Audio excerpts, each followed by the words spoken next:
Do you want a Yahoo? Yeah, happily. Thank you. Here's one that's sent in by Emma Kant.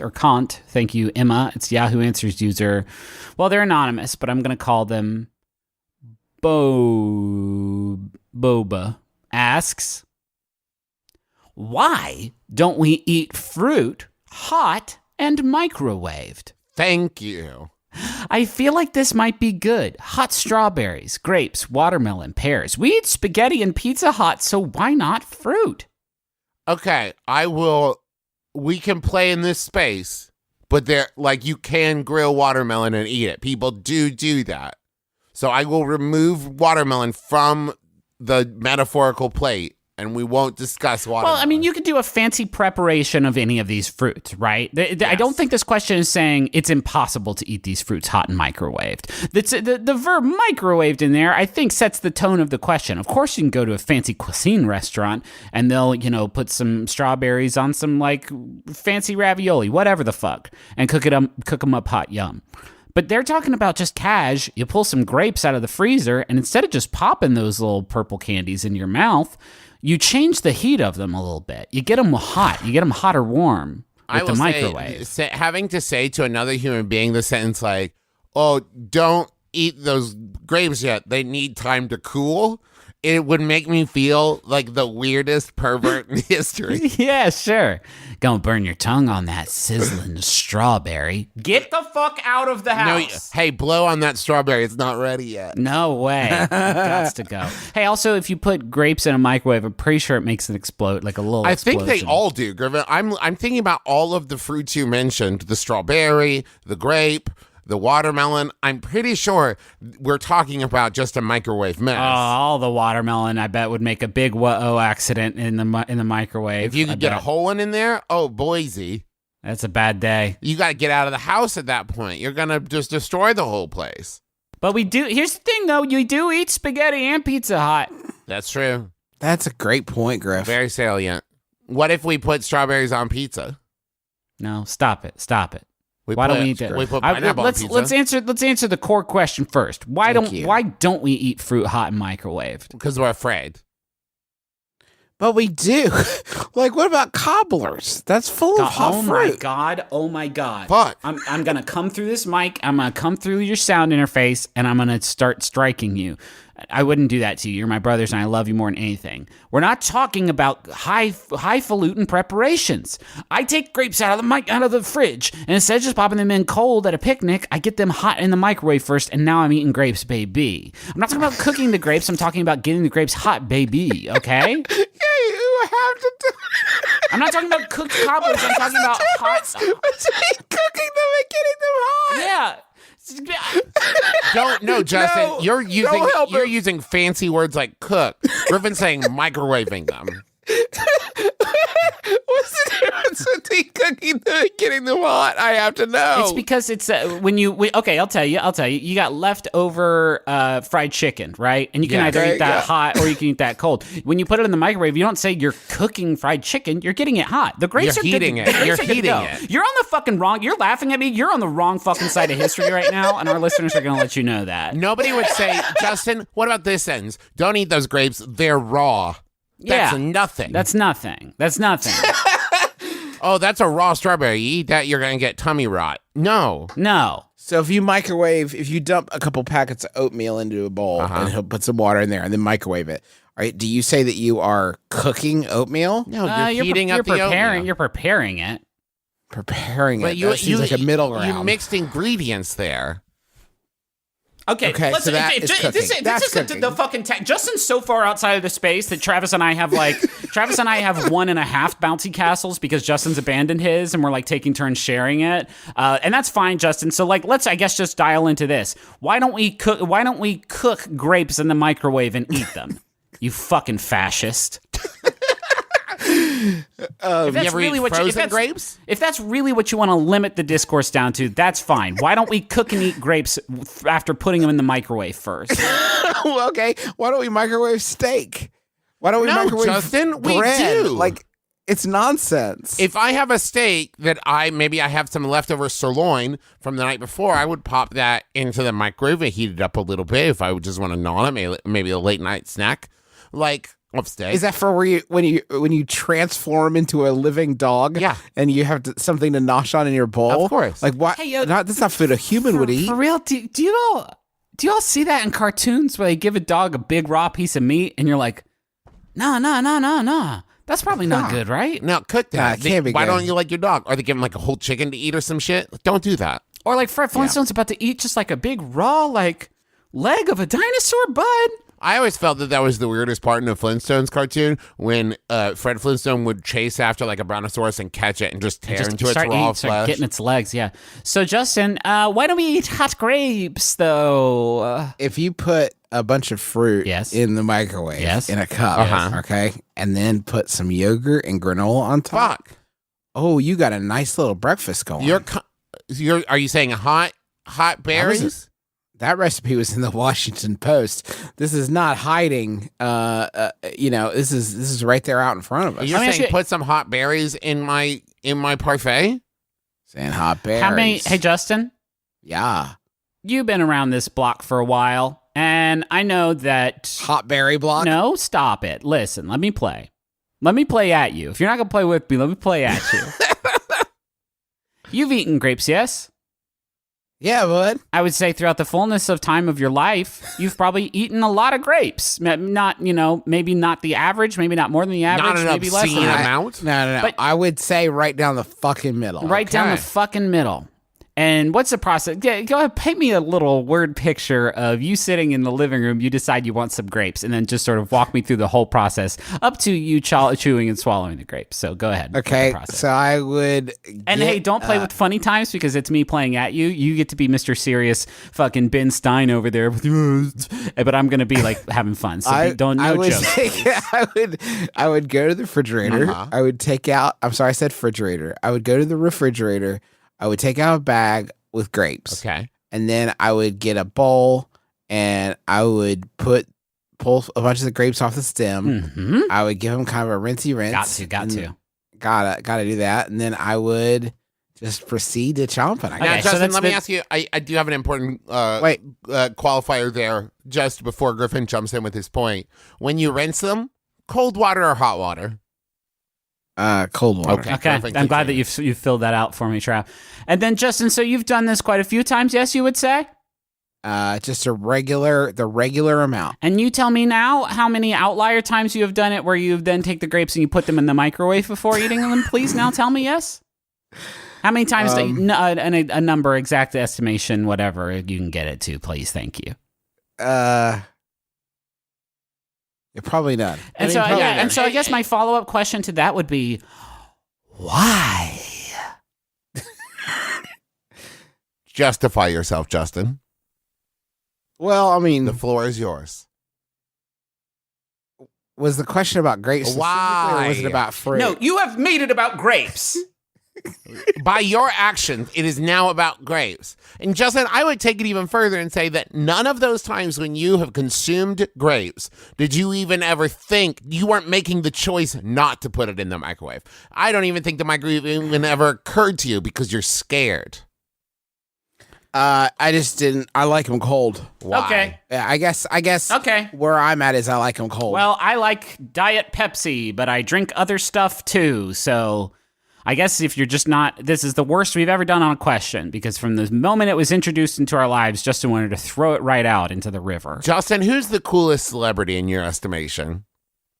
coolest, probably Jeff Goldblum. Okay, if Jeff Goldblum took to Instagram and did like a live thing on Instagram where he, like, as he was answering questions, nonchalantly microwaved some grapes and started eating them. Didn't make a big deal. It wasn't a big deal. The stream wasn't about that. It was just a thing he was doing as he answered questions. Do you think it would take off?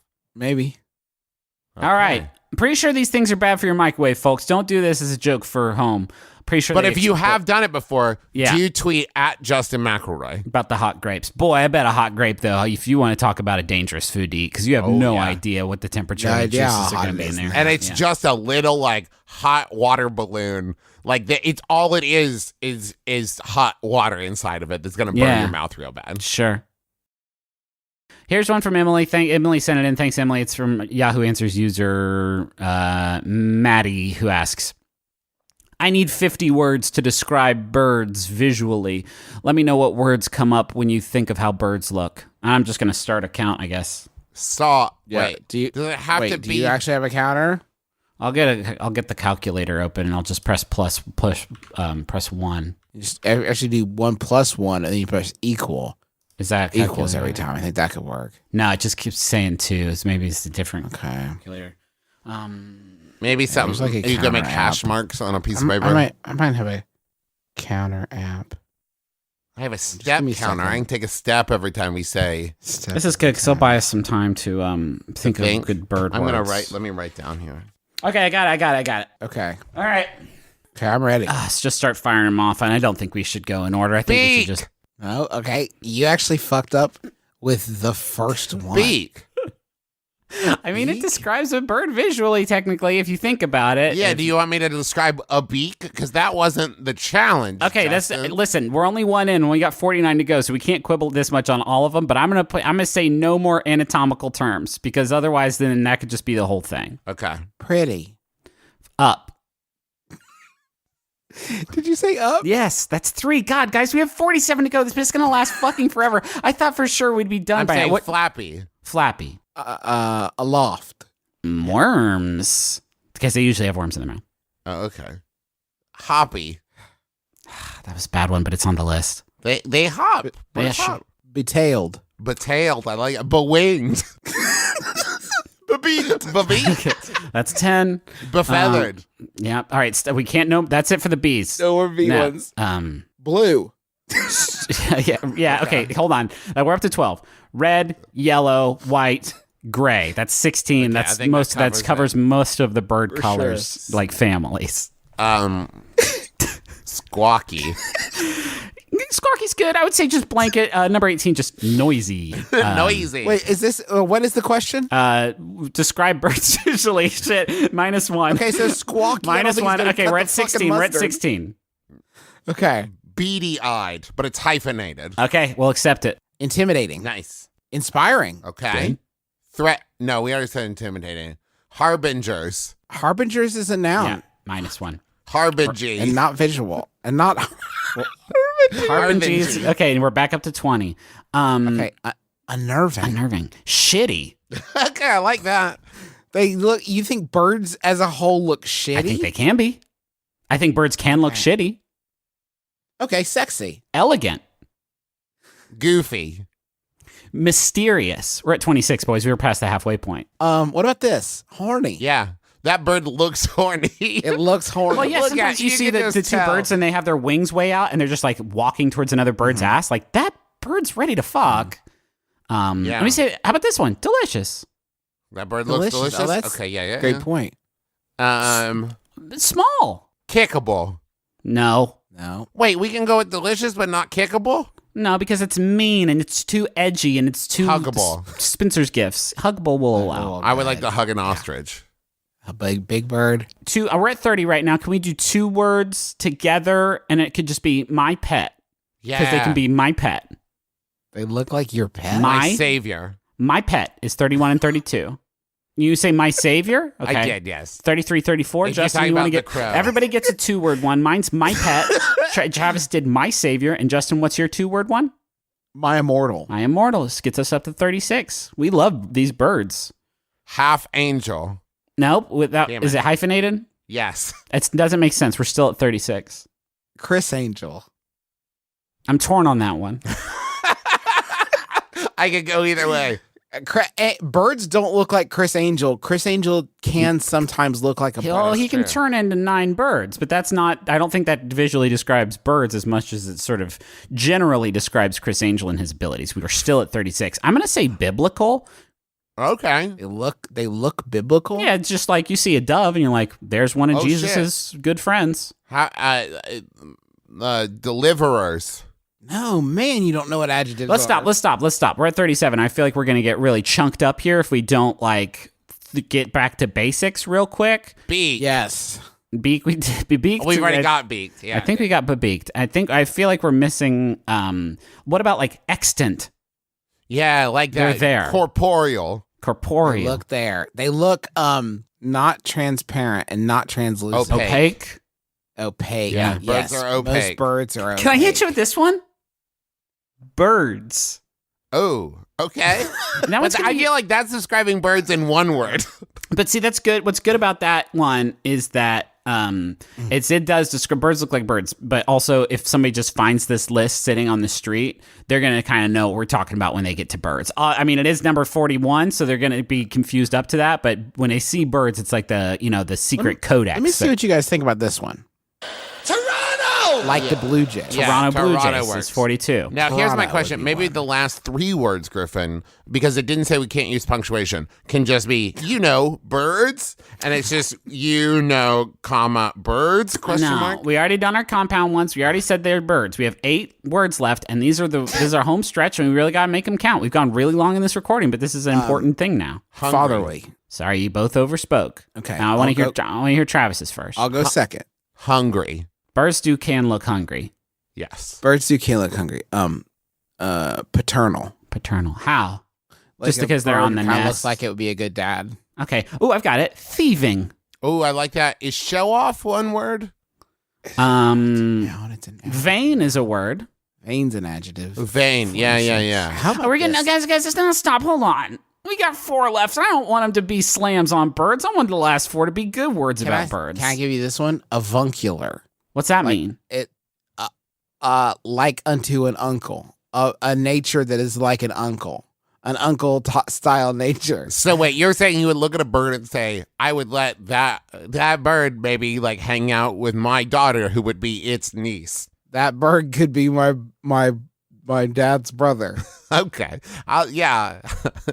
that can't- bird I would go to a baseball game with. I'm not going to put that one on the list. Okay, that's fair. You know what? That one may have been too far. We're at Did we 46. say delicate? Delicate? Yeah, we'll allow that. We said up, right? Pretty early. Yeah. What about zany? Because they look They can so be funny. zany. Yeah, they can be funny. Zany. I thought you said veiny. We're at 48. They can be veiny. That's 49. Okay, we got 1 word left, so let's make it count. And, we may have a few here and have to pick the top contender. I'm going to, if we haven't said it before, proud. I think I'm almost certain we've done that one. Hey, how about this one? Eggs. Well, Around. Well, we kind of did a whole round of they exist. I feel like a round just kind of acknowledges their existence again. dinosaurs. Dinosaurs is bad. Yeah. Well, because birds used to be dinosaurs. Yeah, but they ain't now. What about pointless? That's so mean. I mean, what have they done for me lately? Okay, how about shirt ruiners? I think shitty, because that covers a lot. I already did shitty. Pay Damn it. attention. God, we've been in this bit for too long. We need a 50th word. Just give him the 50th word. Beak. No, we did be at the beginning, although I do like that. I do like it coming around like Yeah, that. I like we'll call them beacons.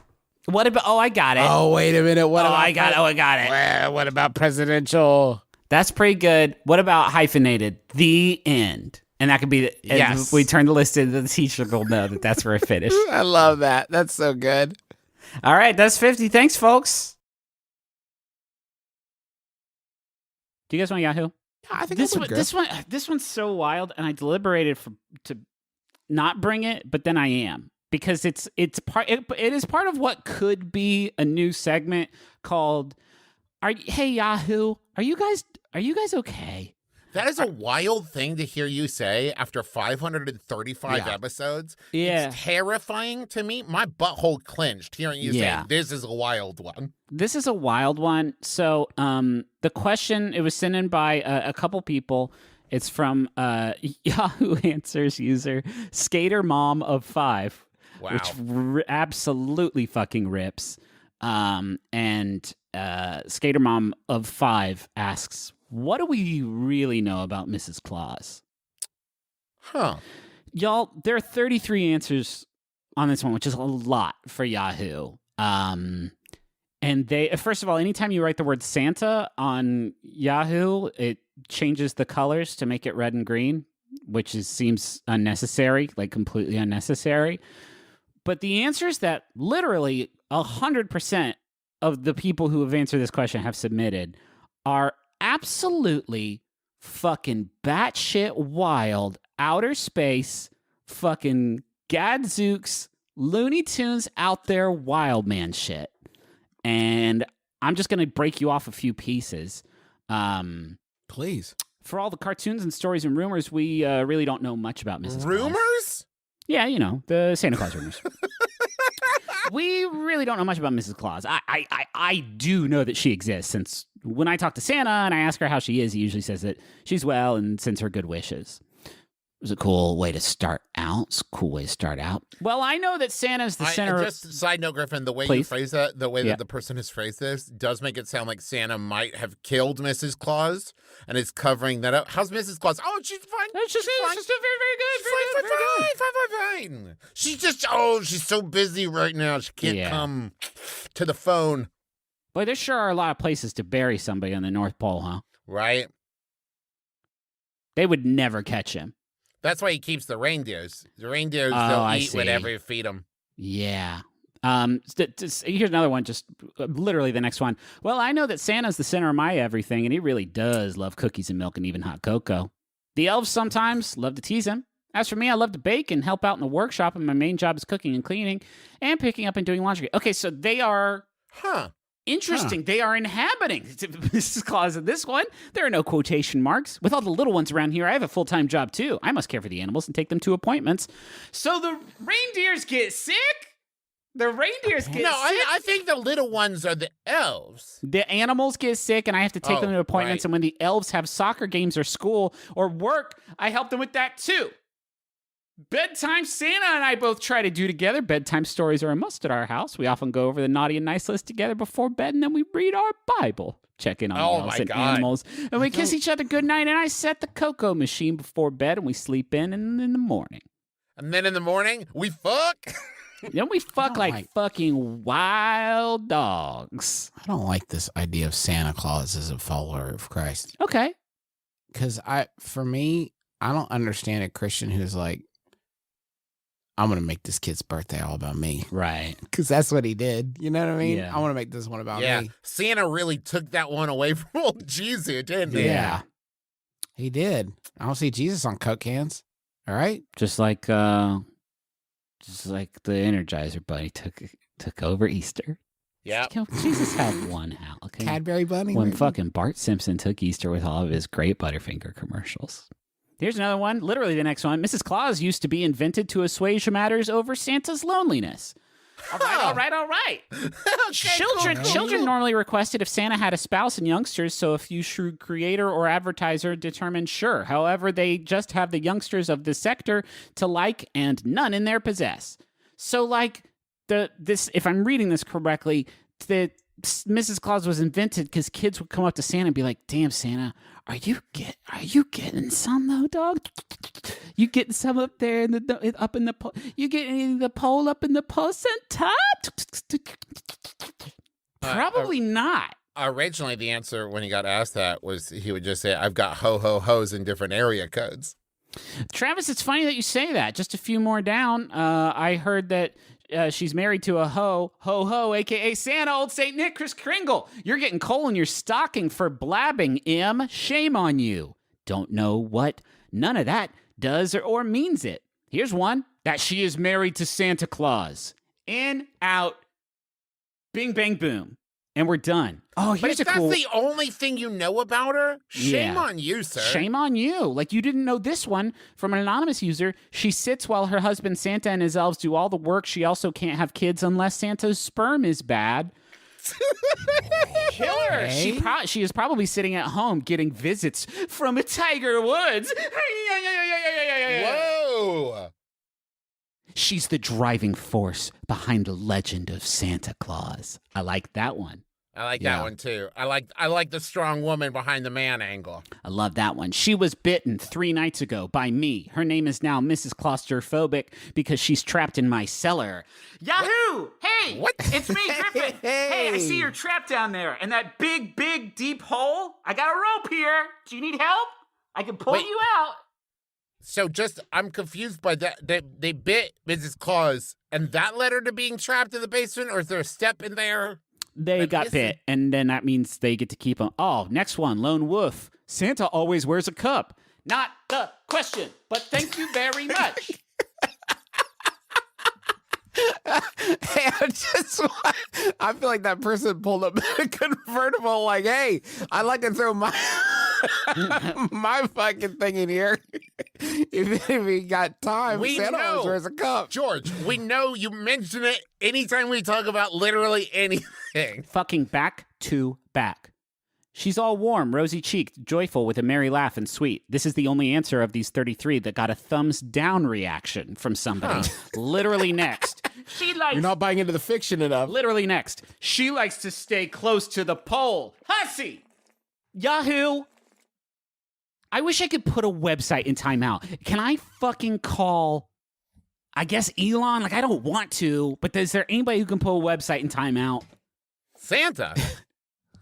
That's the thing. This is going to get back to old Kris Kringle, and he's going to be like, what did you say about my wife? Or alternately, he's going to be like, honey, is there something you need to tell me? A few of the people on this said that they have had sexual congress with you, which seems unlikely, but I have to inquire. Well, Christmas is canceled this year because me and the missus need to go do couples counseling. She porked someone and got locked in their basement. Missed Christmas. And we were supposed to read the Bible tonight. To the man who has my wife locked in his basement, I have a particular set of skills. If it was 5 answers and all of them were this wild, that'd be one thing. If there were 15 answers and a couple of them were this wild, it would be one thing. This is 33 answers, which with very few exceptions are just like, yeah, she's I heard her and the Headless Horseman fucked, and Santa's got old jizz. He's got broken jingle balls. He's got broken jingle balls, and I heard that she likes to huff reindeer shit to get high. And meanwhile, Yahoo's like, we made the words red and green. It's festive. Is this like a special sub Yahoo? I don't know if this exists, but is there a layer on this where it's like sort of an RP Yahoo Answers where you can like really inhabit the world? I do not believe so. I think it's just the regular ass busted up fucking Yahoo Answers website that nobody wants, nobody will pay for, invest in. This website is burning money. I do not understand how it's still up. I'm grateful for it because of the capital C content, but what the fuck else? Like, we couldn't make Quibi work, but fucking Yahoo Answers is financially soluble. Creme de la creme have moved on to greener pastures. It's an abandoned building with like Russian teens doing toilet cocaine in the busted up bathroom. It's ruined. It's gone. It's beyond repair. This is what is left here on Yahoo Answers. I'll buy it. Let's fucking buy it. This would be an incredible investment. I have another Yahoo. This one, wow, shit. I promise I didn't plan this, but it's a hat trick. Yeah, Drew Davenport. Thank you, Drew. It's by Drew Answers user. Oh, it's anonymous. Shit. Let's call him the Highlander. The Highlander asks, does anyone know how to curse a real sword? Details? None details. None. A real sword? Yeah.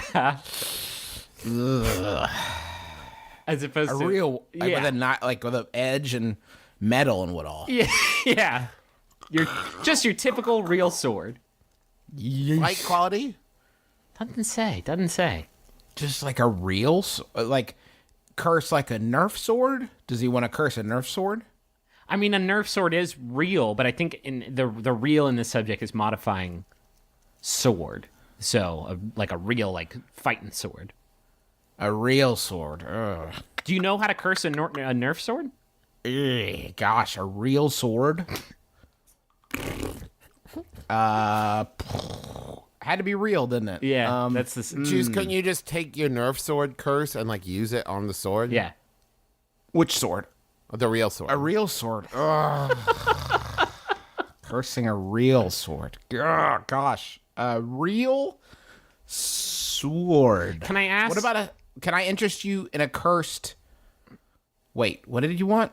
Real sword. Gosh. A real one. Oh, crap. This is great. This is great because I felt like I was kind of running on empty coming into the end of the episode. I was just like looking for something like this to just sort of coast in on. What's the date? It's September 4th when we're recording this.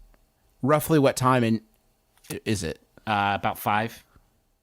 About 5. Okay. Whose time zone? Yours. And what kind of sword? Very real. Gosh. Oof. I want to. Gosh, a real sword. This is a curse? Can I ask what's bothering you so much about this? I mean, do you have experience cursing like a decorative sword? Or not, or like blessing a real sword, but not cursing it? Like, it seems like you're upset about literally every word in this sentence. What did you want to happen to the real... Like, I got the real sword. Like, I see you have a real sword that you brought with you. What did you...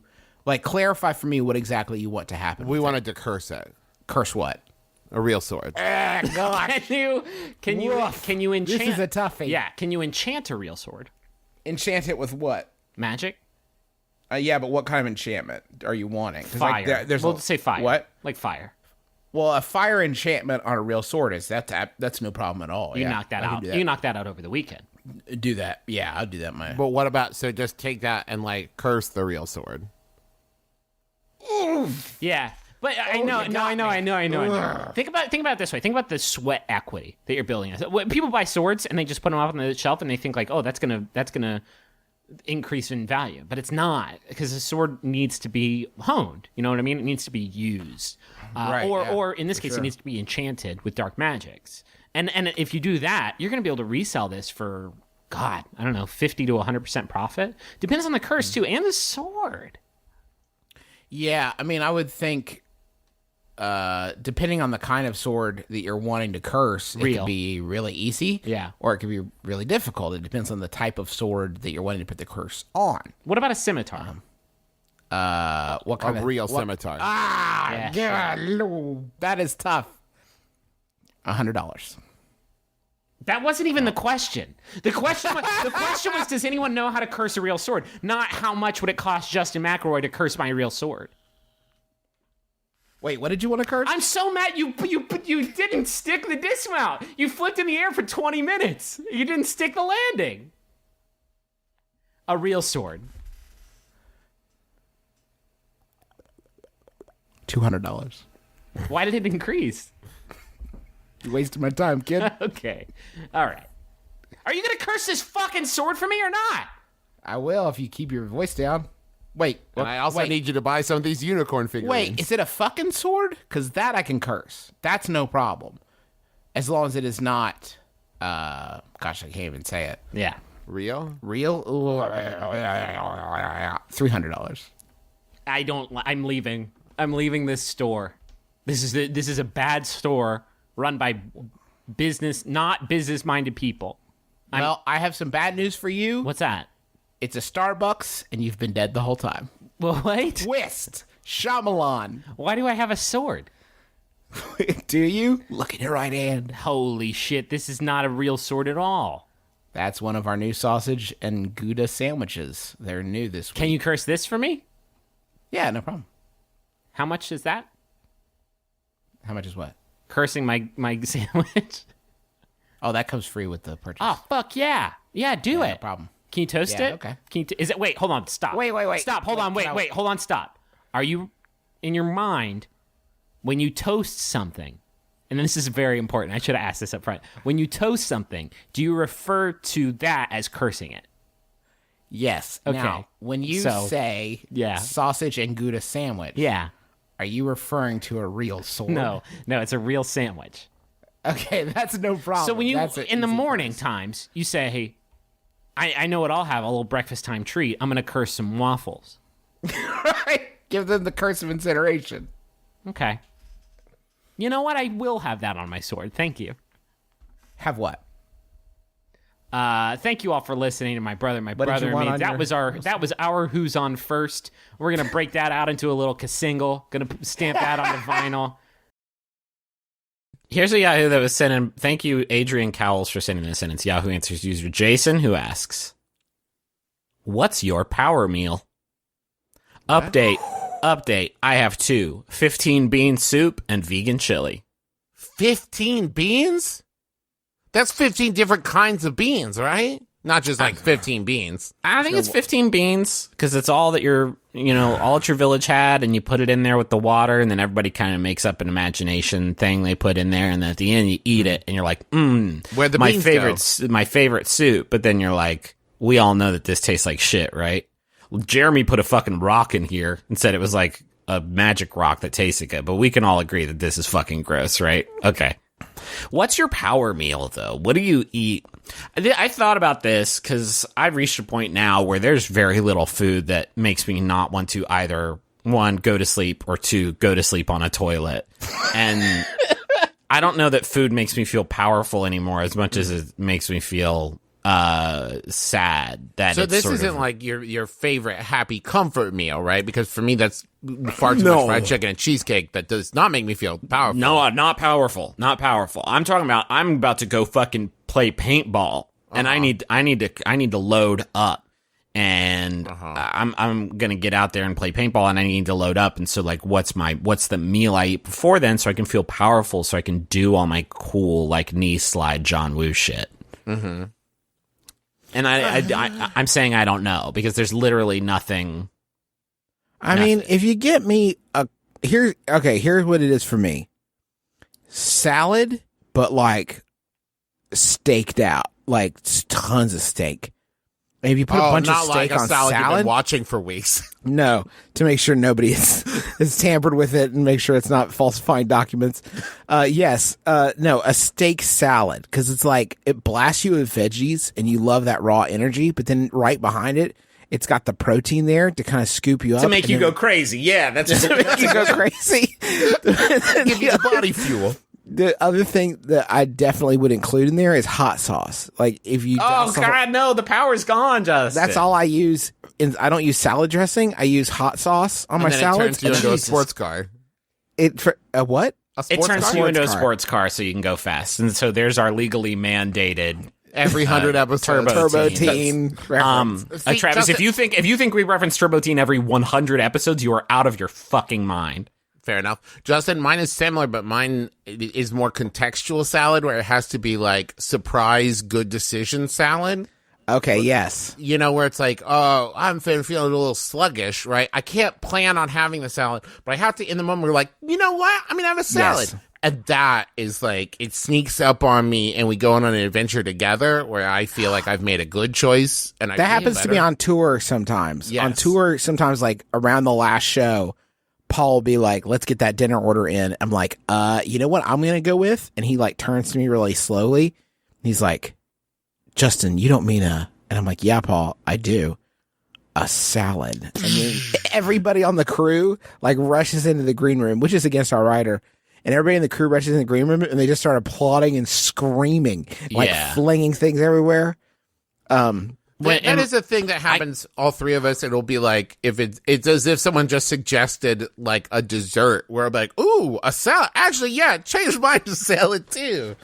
I can't even, salad's not even great for me anymore because it shows up in my tummy, and like my tummy workers, like Bill is like, Susan, I don't even know what to do with this stuff. And Susan's like, yeah, I don't know either. Let's just get it out of here as fast as we possibly can. Griffin, I feel like science needs to develop for you some kind of like gray liquid that gives you all the sustenance that you need and the energy you need, but maybe you don't even notice you're eating it at the time. That might be the only thing your stomach is able to process now, is my worry. Might be good, because right now my plan is like, I see a healthy salad and I see some mozzarella sticks and I'm like, both of these are going to make me feel bad. I may as well have a good time in the mouth. Have you tried Soylent? They named their company after the thing where they killed people to turn them into food. Spoilers! It's just wild to me. It's like if Pepperidge Farms changed their name to Silence of the Lambs. You can't just... Gang? Every one of our delicious boxes comes with our hickory smoked fingers. Wait, hickory smoked, dude. It's the wildest like tech bro shit ever to me, where it's just like, yeah, we named it after. Is it people or not? We'll never tell. We're very successful for reasons beyond Griffin's comprehension. could you tell actually? Could you actually tell real quick? Because like, I don't know if you've seen out there, but a company that called itself after the food drink, the made of people, and then they did do it on the like rankings of the past few years, I would be like, a 7, maybe a 7. Maybe you might trend for like an hour. It's people, and everyone's like, okay, yeah, I get it. All right, and it's still, I can just drink it, and I'm good for like the next 4 or 5 hours, and I don't. Yeah, but it's people. Yeah, but it gives me whatever. But it gives me energy to code. Yeah, dude. Go for it. It's people. Yeah. What isn't these days? Am I right? Lots of things. Every other thing. A banana, an orange. Who has the time? The peeling? Yuck. I can't peel. I got a code. Can I do a Yahoo that was sent in by Johannes? Yes. Okay. Thank you, Johannes. It's from Yahoo, an anonymous Yahoo Answers user, who I'm going to call Dr. Teeth, who asks, this question's so powerful. Which actors would have played Fraiser if Fraiser could regenerate like the Doctor on Doctor Who? Yes. Fraiser is at an opera, chandelier, snap, falls from the ceiling, smashes him. The dead. only way to kill Fraiser. The only way that Fraiser can be killed. And then everybody's like, oh no, Frasier, he's dead. But then he starts to glow. Kelsey Grammer turns into John Lithgow. I was also thinking John Lithgow. Boom. Amazing. John Lithgow, a second chandelier, whoop, snap, right on Johnny Boy. He starts to fucking glow again. This time, he turns into Justin. No, it doesn't turn. I have to name an actor now. Yeah. You weren't already thinking of one? Come on, play the fucking game. Get your head in the game, boy. This is a game, boy. Daniel Radcliffe? No. Oh, no, Travis, you can't. No. We only yes on this show. Okay. I missed the question, and you guys sound insane to me right now. Wait, you missed the question? You guys sound so wild. I just missed the question. Okay, Travis, shh. Don't tell him the question.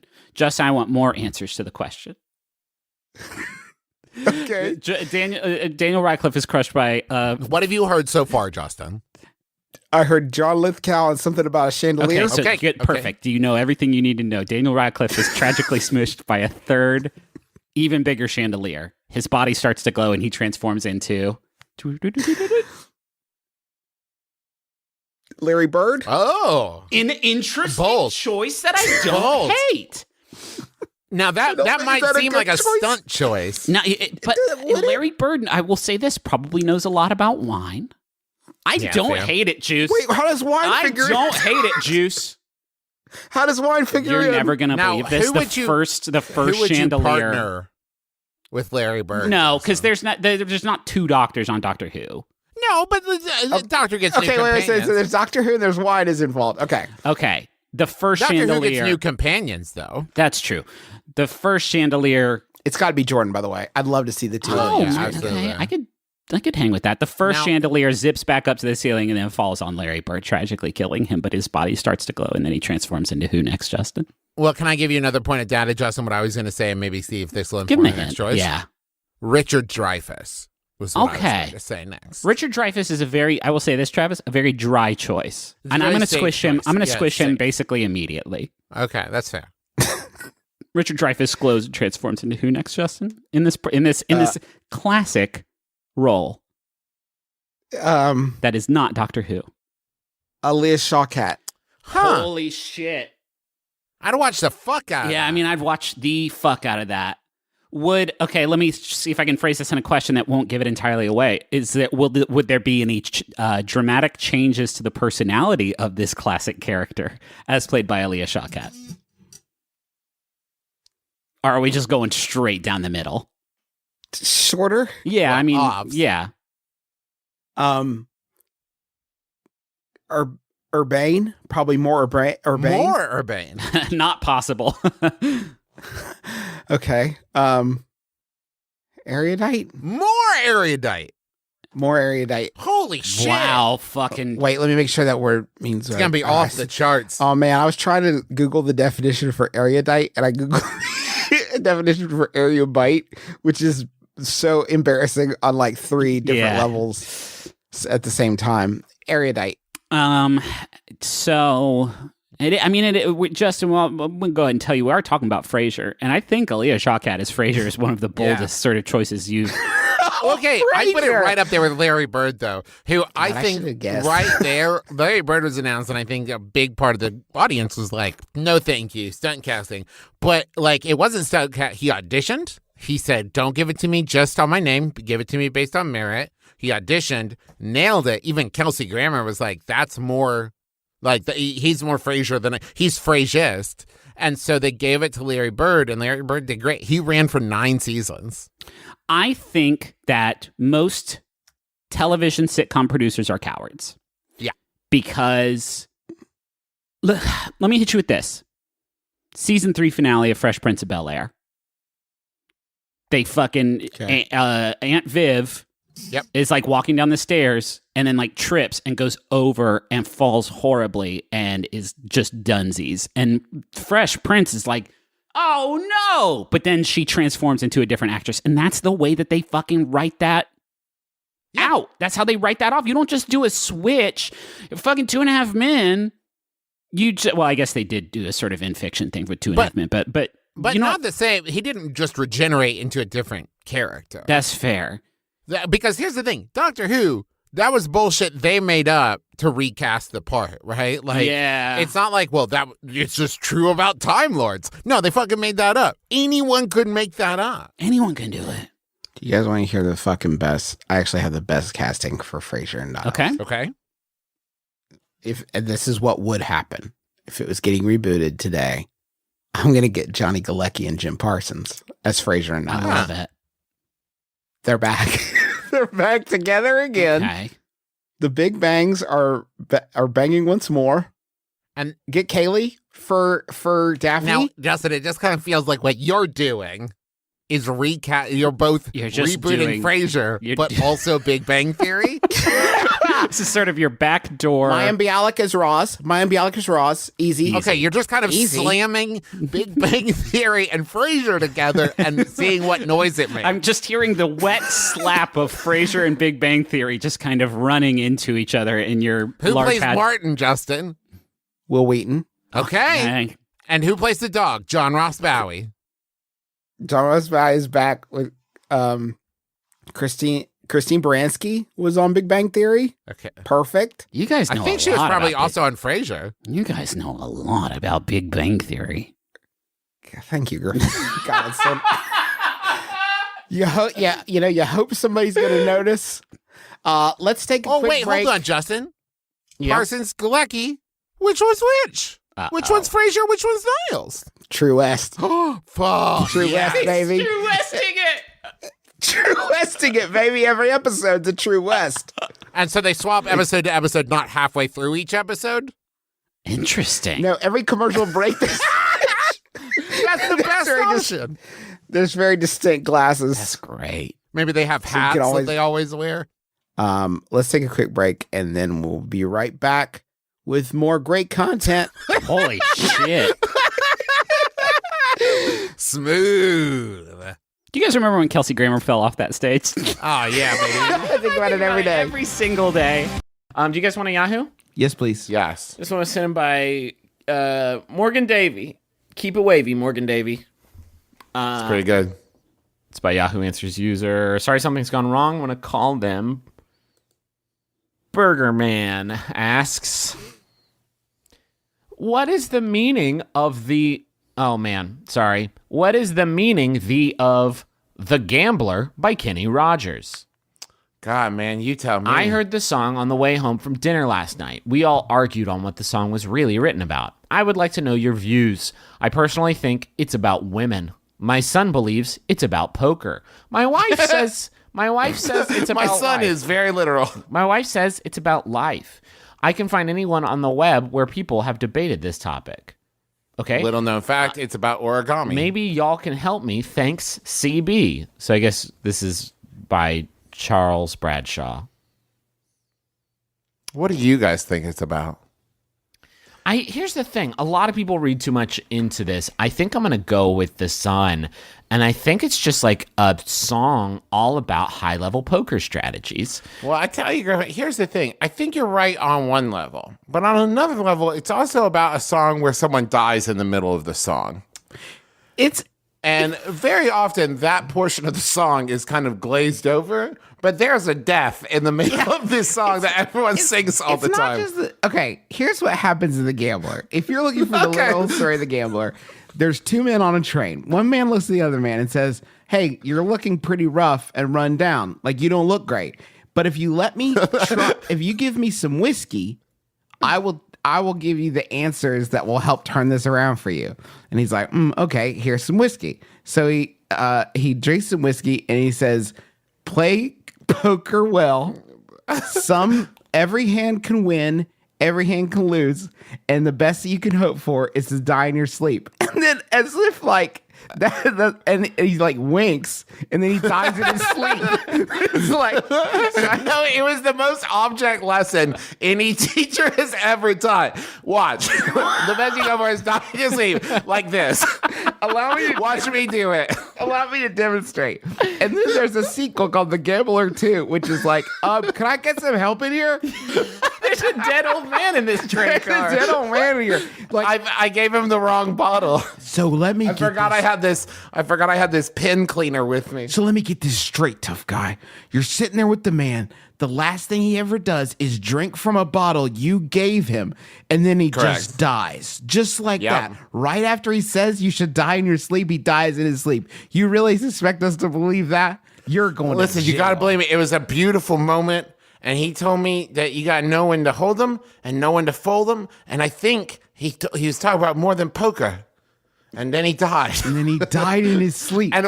But I still had to get to Philadelphia, so we sat on that train for a while longer. Yeah, because you can't just like stop a train at a hospital. How asleep does an old man have to be if he drifts off mid-metaphor and it's just like, how long are you in that car before you're like, I'm going to check this stranger's pulse? Yeah. This has got, excuse me, is there more? I gave you a taste of my whiskey. Excuse me, is there more to your advice? The best that I could hope for is die in my sleep. Fuck you, old man. What about being happy and like making friends and shit? The old man to like wake back up and be like, just kidding. Follow your dream. One more thing. Just one more thing. Sorry, I almost forgot. When I said die in your sleep, what I meant was wake up and have a great breakfast and maybe face a new day. Yeah. And also, one other thing. Try to keep your money in low risk mutual funds for as long, and leave them in there because you're just gonna get hit with interest. But also, do die in your sleep. Bye. Tell your friends and family you love them as often as you can, and just remember, every day is an opportunity, and also die in your sleep. Die in your sleep, I guess. Listen. All of this. Hey, old man, are you okay? Hey, I know you were talking about I seem run down. I'm now worried about you. Are you all right? Because all you want is my booze and to die. Are you okay? Listen, are you cool? Yeah. Listen, son. I can see you're having a rough time. I've got things all figured out. Let me see if I can help. do poker good or do poker bad. Either way, die in your sleep. Bye. Okay, bye. You can have whatever is in my bags. Bye. My life is your life now. When he said taste your whiskey, did this old man just up in the bottle? I'm going to kill myself with whiskey now. Good night. Okay, bye. Or the whiskey was poisoned. This song is a song about killing a gambler. And Then I realized that I was the greatest gambler because the old greatest gambler died, and now I was the best gambler. It's then I felt the quickening, and his gambling skill jumped into me because this is the way that gambler works. No one will ever admit it. I'm wearing all his rings, and I stole his identity. I couldn't make that fit. I had to lie it. This has been the plot to Now You See Me 3. Fuck. Listen, all of this happens in the song, The Gambler. But it's all really lessons about being good at poker, because not a lot of people know this, but most of Kenny Rogers' songs are just kind of walkthroughs for various games. So he has that one called Ockery at a Time, and it's like, gotta go to Kakariko Village and race against Dompe. Get yourself the hook shot to get in the Forest Temple. Don't ever keep a knight on the side of the board. They're much better pieces when they're active in the center. That's actually, I was watching the World Series of Poker once, and Phil Mickelson was down, and everybody's like, whoa, what's he going to do? Like, he's clearly beat. And like, they'd already like gone all in, turned the cards over, and he died in his sleep and won automatically. That's the best. I'm like, and everybody was blown away because they'd never seen that maneuver before. And then they checked his Walkman, and he was just listening to The Gambler on repeat. And they were like, holy shit, he's a genius. That's sort of a weird through line through all of Mr. Rogers' songs. It's like, scoop up the fish, go to Jabu Jabu, die in your sleep. Wait, why do I was just about to get the spiritual stone of water. This is a pro strat run through. If you're trying to get 100%, also you gotta die in your sleep. Wait, hold on. When you knock the painting over to the other people in 13 Dead End Drive, then you go to sleep and you die, and then everybody died. And Nathan and his brother, they're searching for the treasure. You gotta jump on the cliff, and then you die in your sleep. Wait, hold on. Level up Chie Sadanaka until she learns Bufu. Use it in boss fights. Die in your sleep.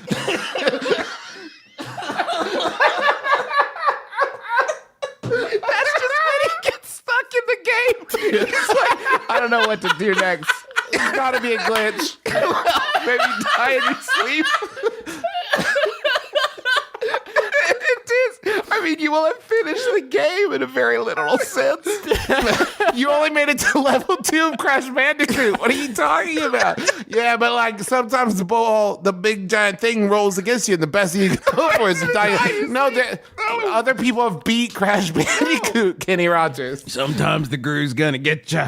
But you checked the mailbox earlier and then die in your sleep. You made it 30 seconds. You made it so far. You go west and then you go north. Use key on door, and if that doesn't work, you die in your sleep. No, come on. We just started, Zork. Come on. Make the bricks line up and make them disappear. Oops, you got a stack going. Die in your sleep. Shit. Do you guys want a Yahoo answer? Yes. Yeah. This one was sent in by Josh Papal. I haven't decided if it's the kind of question that we could get in trouble for reading yet. Okay. Yay. Yay. Thank you, Josh. It's by Yahoo Answers user question mark who asked, really freaked out my girlfriend. Need help? As a teenager, I suffered from severe depression and formed a strong bond with the character Garfield and his outlook. It's sad, but reading Garfield anthologies obsessively was the only thing that made me feel normal. And it eventually took on something of an erotic fixation. No! And I think you mispronounced normal.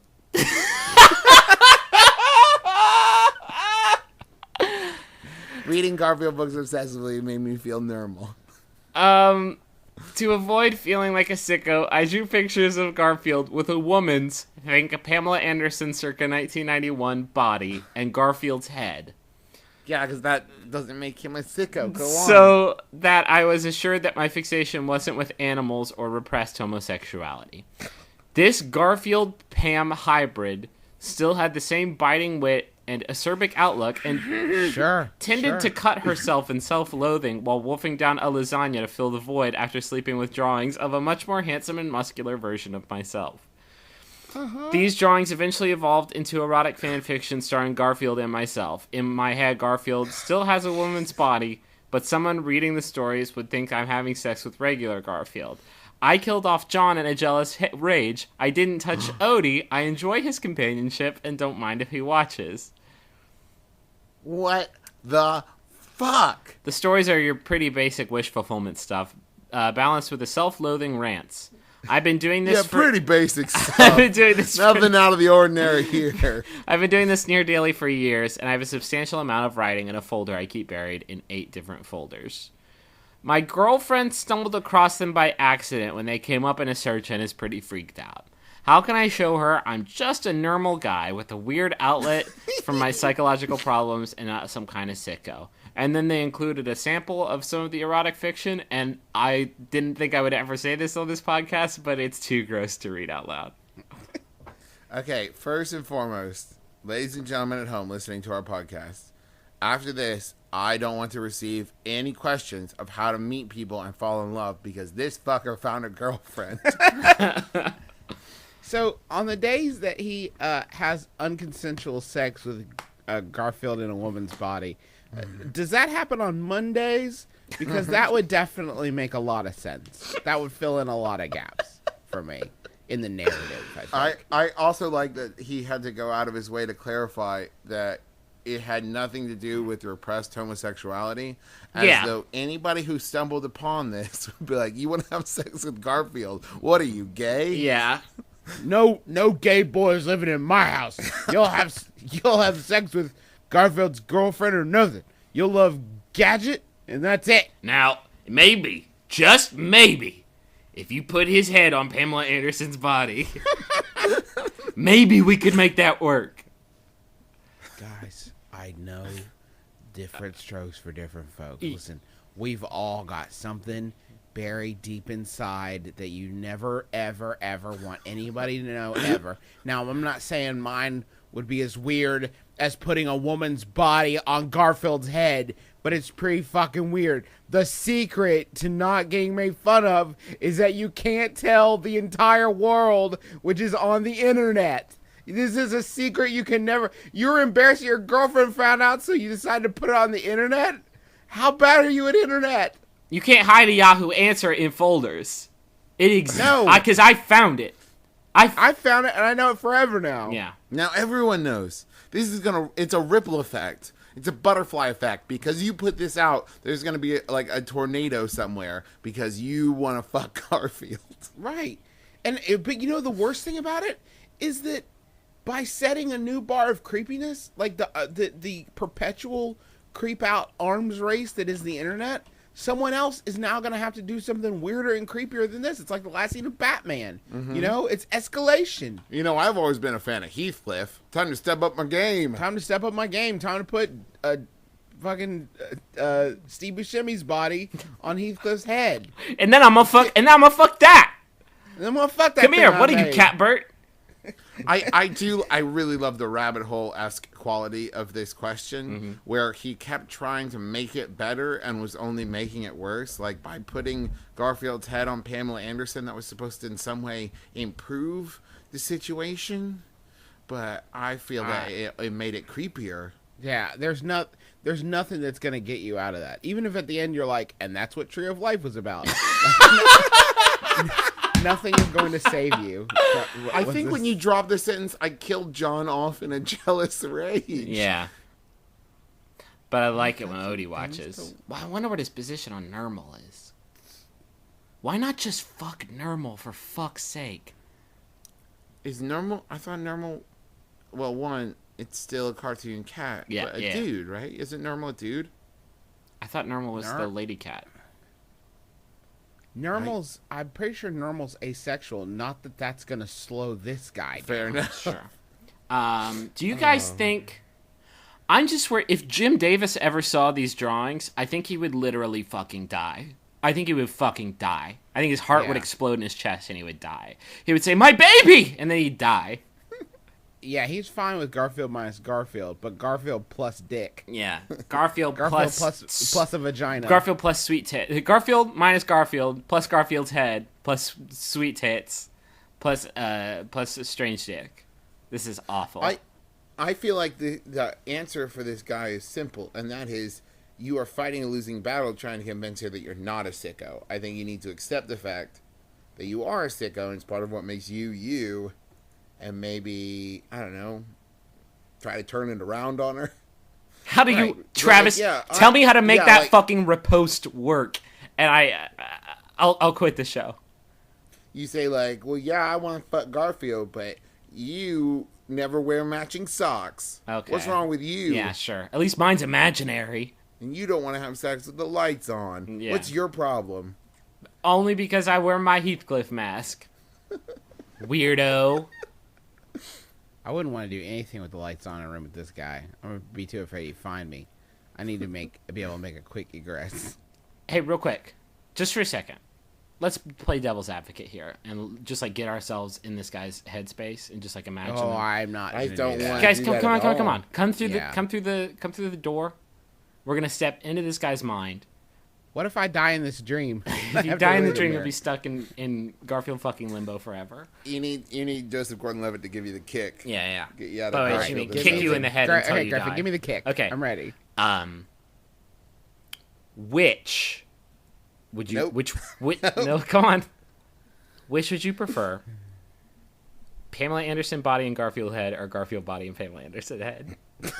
If you had to party down on one of those bad boys, which would you go with? Additional information: the Garfield head is wearing sunglasses. Garfield body, suction cup hands or no suction cup hands? Either or, whichever would be more pleasurable. Will Garfield's head be into it? Or will he be like fighting against me wildly? Is he being acerbic and biting, or is he down? Does he realize? Okay. Does Garfield's head on Pamela Anderson's body realize that his very existence is a sin against God, or is he like into it? Does he know that he's a misfit toy, or is he? Does he, DTF? Or is he like DTF, like ready to fuck? And same question for Pamela Anderson head on Garfield body. Is she like wildly like screaming at the horror? Like a human centipede the ass human kind of centipede situation. ass situation that she has been placed in, or is she like? Or was she born into this world as an abomination and has accepted it over the years? I think the gypsy curse that put her in this sad state. I think she knows about it. I think she's been aware of it for quite some time. So I think that they've both been in this world like this for such a long time, and they are just happy to have some companionship. Okay. Garfield, do they hang out with each other? Because that's how you're making it sound. No, I think that would probably the weirdest brothel in the world. Yeah, that would probably be awkward. Yeah, I mean, obviously Garfield's head would prefer feline companionship, but he realizes that is anatomically improbable. Is there a danger? Okay, this is actually what I need to know, and this is key. Okay. Obviously, these two things have been created by science, Yeah.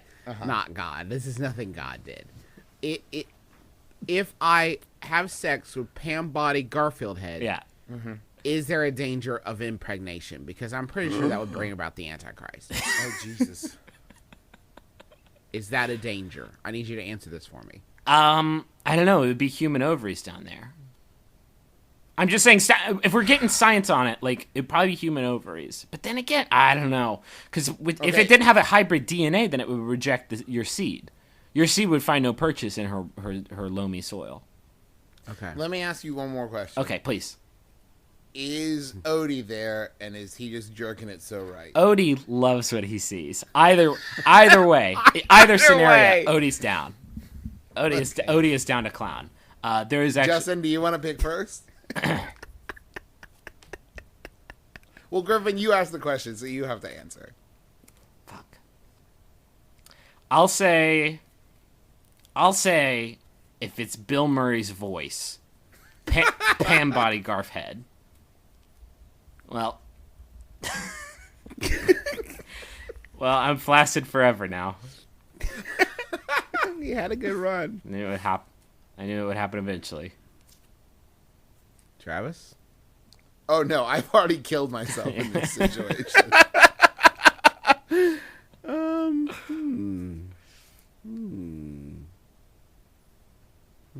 dissenting opinion from Justice McElroy? I think. Okay, what did you choose? I went Pam Body Garf Head, Bill Murray voice. Okay, I'm gonna go. So Travis is dead. Travis, You know, Travis, if afforded the options, Travis would kill himself. can I throw Travis's body at the corpse and buy myself enough time? Travis's corpse at the creation and buy myself enough time Here's to the get problem, though. You throw it at Pam Body Garf Head. Who's that coming up from behind? It's Garf Body Pam Head, and it is very upset. out. Okay. For many reasons. You have in your inventory a dagger and a shield. And Open Travis doors. corpse. Open doors are west and north. Okay. Can I am going to go with Pam Head, Garfield body, but Lorenzo music voice. I have a thing with the real Ghostbusters, so I think that would be enough to get me through it. And also, You're worried about finishing? I can't. I can't. And you also changed Pam Anderson's voice to Garfield. No, listen. If it's, I have too much respect for Bill Murray's work. If it's Lorenzo But you could have music, left Pamela Anderson's voice. why does it have to be I don't see why Garfield's Pam voice? Anderson's voice is not going to come out of Garfield's head. I find Larry the Crash Test Dummy to be a very soothing sexual influence. So if I can pretend that if it's Lorenzo Music's voice, and I can pretend it's Peter Venkman of the Ghostbusters cartoon, or Larry the Crash Test Dummy, or perhaps even Tummy Gummy from Disney's Adventures of Gummy Bears. Okay, how many other cartoons can you ruin for me right now? I can't. That's all Lorenzo Music did that I'm aware fuck's of. sake, He was Justin. probably in something else. The thought of what would be the most sexually pleasurable, that didn't even cross my mind. This was pure survival instincts. I can't think about Bill Murray even. I don't want to ruin Bill Murray. Like, I don't think that's that much to ask. I don't want to ruin Bill Murray for myself. We need to pull out of this nosedive. Let's move on. Pull out of something. It is asked by Yahoo Answers user Geoff, who asks, is it okay to draw on a dog with magic marker? Sometimes when my stepdad Ron grounds me, I'll write messages. I'll write messages on my dog. He is white with washable marker and send him downstairs. Just little messages, like if I need food, or about how much I hate my stepdad Ron. My mom said it will make the dog sick. Is she right? Oh, God. So many more problems with the best stepdad name ever is Ron. Got some dog mail for you, Ron. Fuck off! I hate you, Ron. I hate you so much. Come here, Mr. Perkins. What's it? Aw, man. That really hurts my I'm self-esteem. trying so hard. That hurts my Ron esteem. I don't like that one bit. Can you give me the question one more time, Griffin? Is it okay to draw on a dog with magic marker? Sometimes when my stepdad Ron grounds me, I'll write messages on my dog. He is white. With magic marker. Just little messages, like if I need food, or about how much I hate my stepdad Ron. I'm imagining like a Yorkshire Terrier, like bounding down the stairs, running up to Ron, and it's like a message on him, like, "Hey Ron, I smell that chili. What the fuck? You're such a bastard. I'm super hungry. Please, I got Ron." a message for you, Ron. I'm a dog. And also, the person asking this question is 32. Yeah. God damn you, Ron. Now listen to me, Sparky. I want you to go downstairs. I want you to find Ron. And I want you to just wiggle in front of him. You got to make sure he reads this. It's important. I've been trapped under this bookcase for 2 weeks. I gotta get some pasta up here. So hungry. Also tell Ron, fuck you, Ron. If Ron wants to rescue me, tell him to fuck clean off. I hate Ron. Tell him to send my mom. And ask if my mom is back with my free roll-ups yet. I sent her to the store 20 minutes ago for free roll-ups. Oh, Mr. Perkins, you look kind of sick. What happened? Oh, is it the happened? markers? Jesus. Seep you in are- your skin? It's you or me, Mr. Perkins. Maybe you learn how to talk English. Stupid dog. Poor Ron. What a fucking sick bird. He's just trying to watch Extreme Home Makeover. And just all of a sudden the dog trots in front It of looks like a him. drawing of like a knife stabbed and it's just an arrow that says Ron. This is you, Ron. This is what I want to do to you. Look at the dog. Oh, Jesus. It says, I love you, Ron, on my dog. Oh, he rolled over. It says, no, I don't. And it says, fuck you, Ron, again on it. And it says, With an chili. arrow towards the dog's penis. Tyler, I thought you were gonna come pick me up from work. Did you not read the dog? I said fuck you and fuck your job. I'm not coming to pick you up. And also that we were out of eggs. And also we're out of eggs. Did you tell Mom? I wrote it on the dog, Ron. What else do you want me to do? What else do you want me to do? I can't force the dog to stand in front of you all day. Please just read the dog. You used all the paper for your stupid novel, Ron. Yeah, how's that going, Ron? Did you get did you find a publisher yet? I'm In this economy, Ron, you might as well self-publish your stupid shit. Can we? Put it on Kindle. I've got a Tumblr dog. Where I just put messages. Why can't you get a Tumblr dog? Can we make it a new law? Sort of like in Game of Thrones, when if you're a bastard, your name is Snow. Can we make it that when the second you become a stepdad, your name just becomes Ron by law? Legally speaking, I now pronounce you wife and Ron. it's not even your name so much as like Earl is like an honorary title, but his name's not Earl. You're officially like the Don of this house. You're Don Ron. You're the Ron. You're the Ron. You're the Ron. You're the Ron Don. You're the Ron Don of this.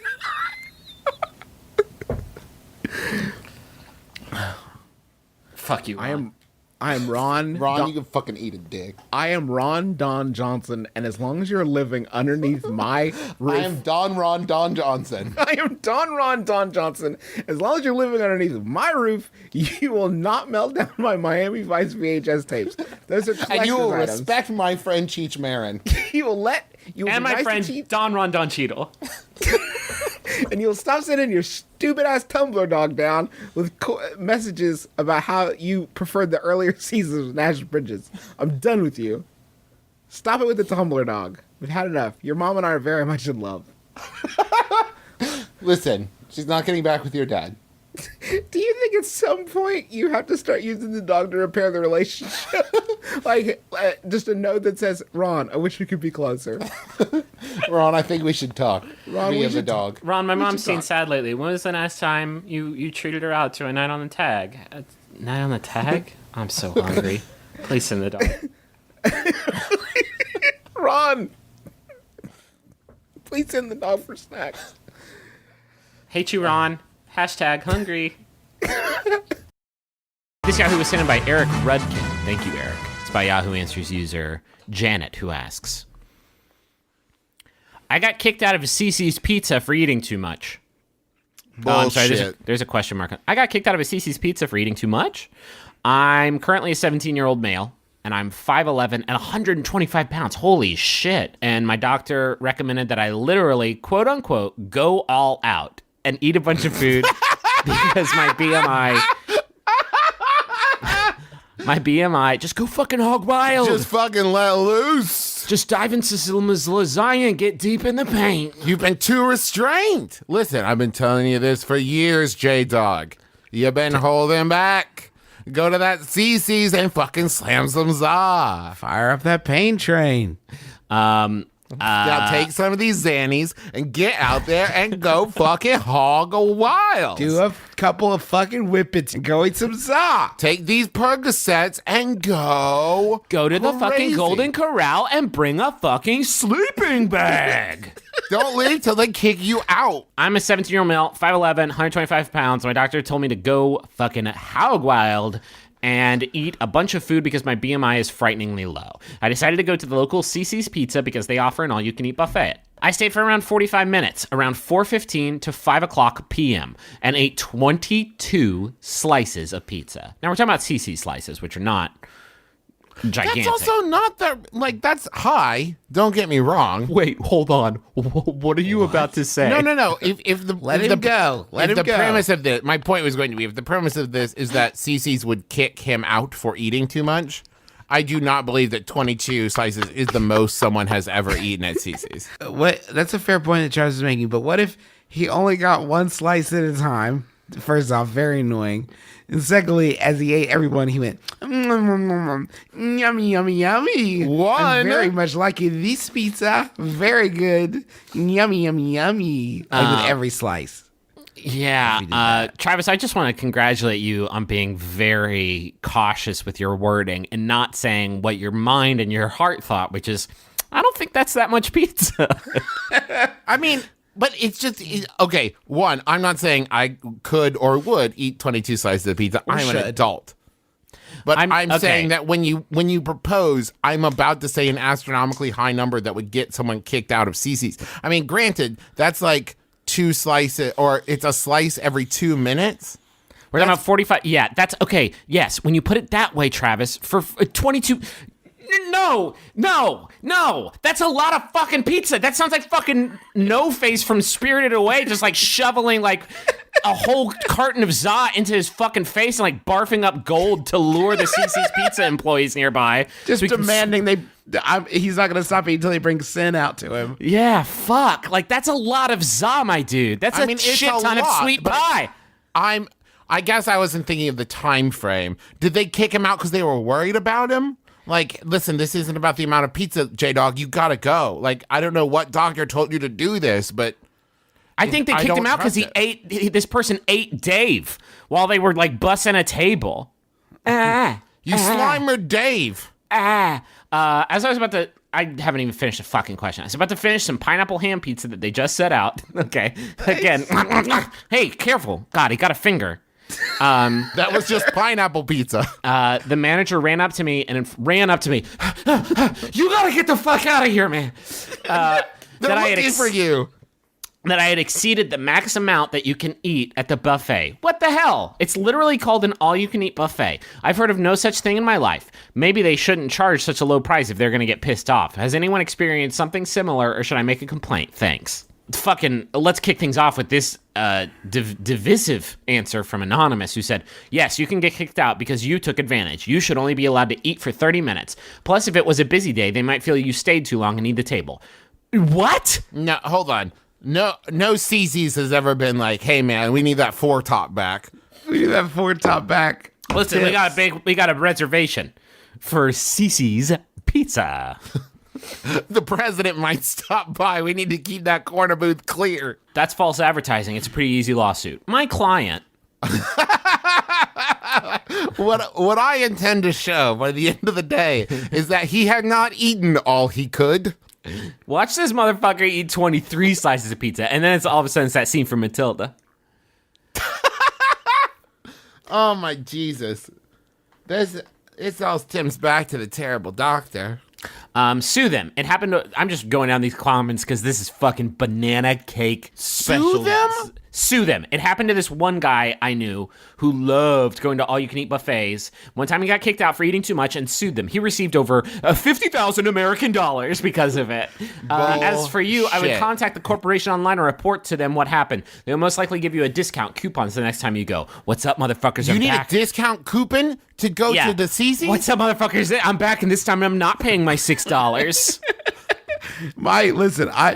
You should sue them. My friend, Fat Dead Greg, once sued them for his overeating there at CC's, and he got a great deal out of it. You have a much better case against the doctor. Do you want a Yahoo? Yes, please. Yes, please. This one was sent in by several people. It's a anonymous Yahoo Answers user who I'm going to call them Tyson asks, if you could travel to Mars, who would you travel with and what snacks? Oh, that's tough, man. Because to Mars, what do you guys think? Are we staying at Mars, or is it just like a drive-by, like, ooh, Mars? To Mars. I'm seeing how long it takes to get to Mars. Around 7 30 months. seconds. Well, okay. No, that was good. It took me a minute to run it in my head, like, why does that sound familiar? And then I remembered about Mr. Leto and his great music, and then I was like, oh, that's it. Right. But it would take about 6 to 8 months. Which is longer than astronauts currently stay on the International Space Station. So there would be return trip if you want to come back, but let's round it up to 2 years. We're talking about bone density loss. And that's if we're going to do that, I want a fucking road dog up there, by which I mean, I guess, a space dog. I think space dog would be the way to go. Can you imagine a dog trying to get around floating in the air? That's adorable. Kicking their little legs. Oh, that's a good boy. Fucking Elon. I'll tell you why. Okay. They have to come get him.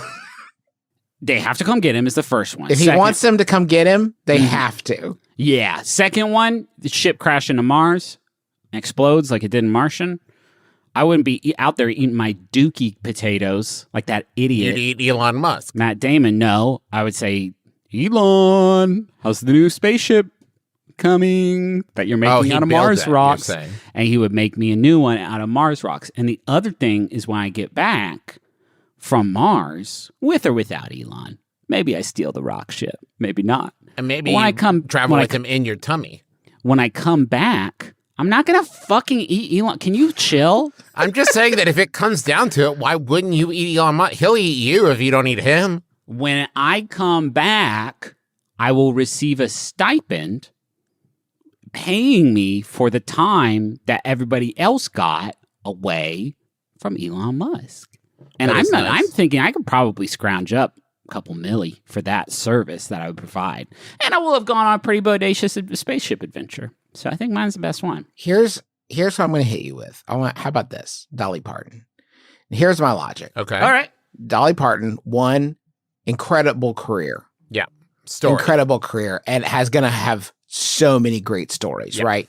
Stories about Porter, stories about Kenny, stories about everybody. You know what I mean? Like even growing up. You know what I mean? Growing up in rural someplace. You know what I mean? Like great stories. Yeah. And that's going to be great. And when the sort of conversational fuel happens on every long trip, and I certainly would think in a space travel scenario, she could sing maybe a beautiful song, and maybe we can duet. You know what I mean? Maybe it's me and Dolly, islands in the stream. That is what we are. Islands up in space. Better than a car. Mm-hmm. This is not a car. Nope. It's a spaceship. Yep. And we rely on each other. Because we're in space together. And here's the other part. And here's two more things about bringing Dolly Parton into space. Okay. Mm-hmm. One of them is she's led a great life and helped a lot of people. And I think she deserves it. I think she deserves to get up there, get the distance, and look down and say, look at it, Dolly. You made that beautiful blue globe a little bit better. A little bit bluer. The last thing I would say about it is that she is pretty old.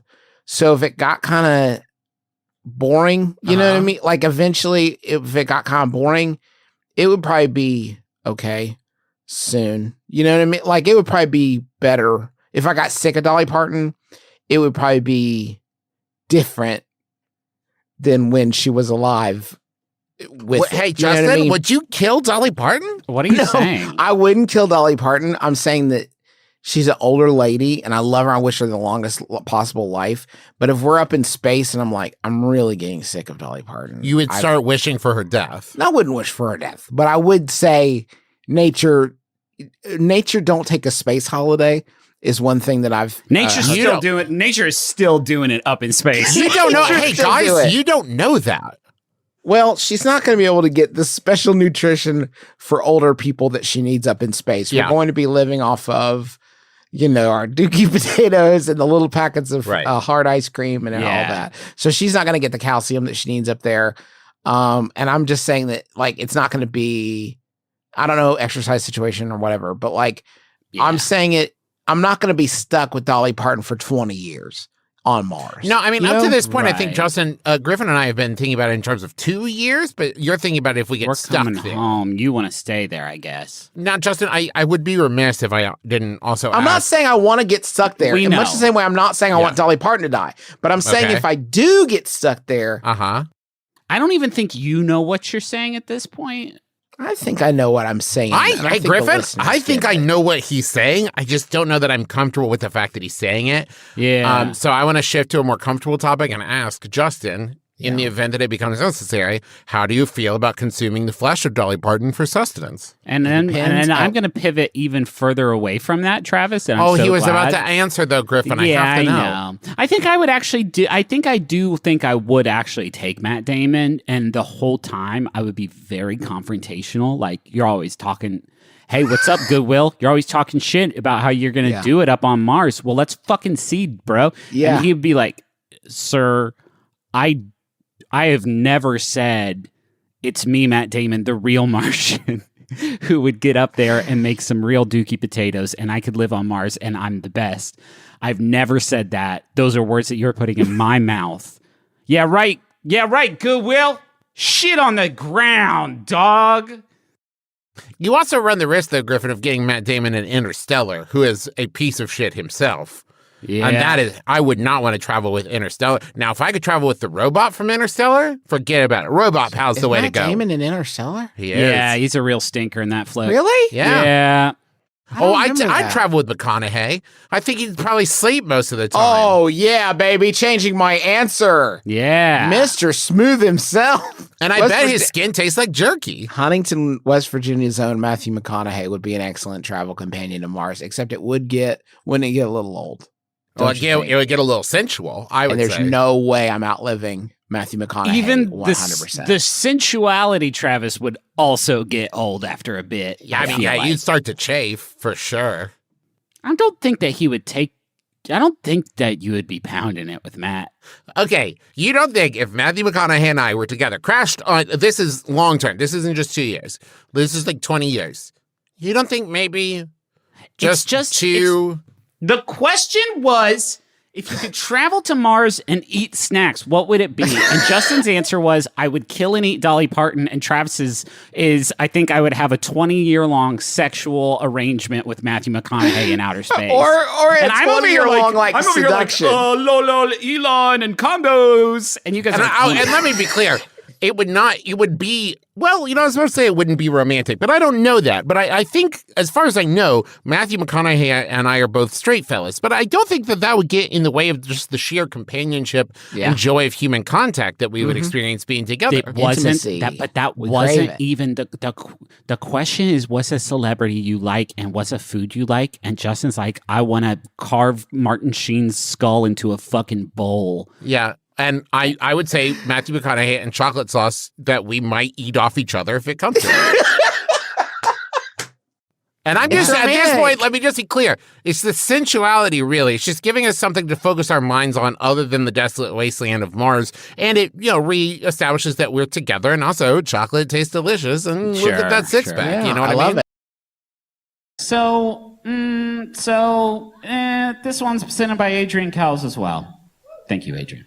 It's from Yahoo Answers user Blue Fox Socks, who asks, I wish hot salad existed. Anyone else? Now, hold on. Hey. Calm down. Let's all open our minds. Let's play in the space. Yeah, let's check it out. I'm seeing some very enthusiastic thumbs up from 1 to 2 people in the audience.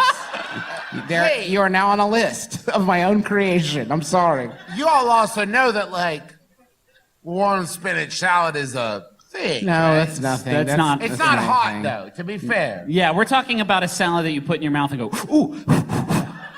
I do like that they started calling it warm spinach salad because room temperature spinach salad is Sounds pretty nasty. gross. Yeah. You know, I actually had one of these, I think, last night. Did hot anyone salad. make you? Well, the nice thing about being on a cruise ship is you can put fucking anything on a salad. Nobody's going to say anything to you.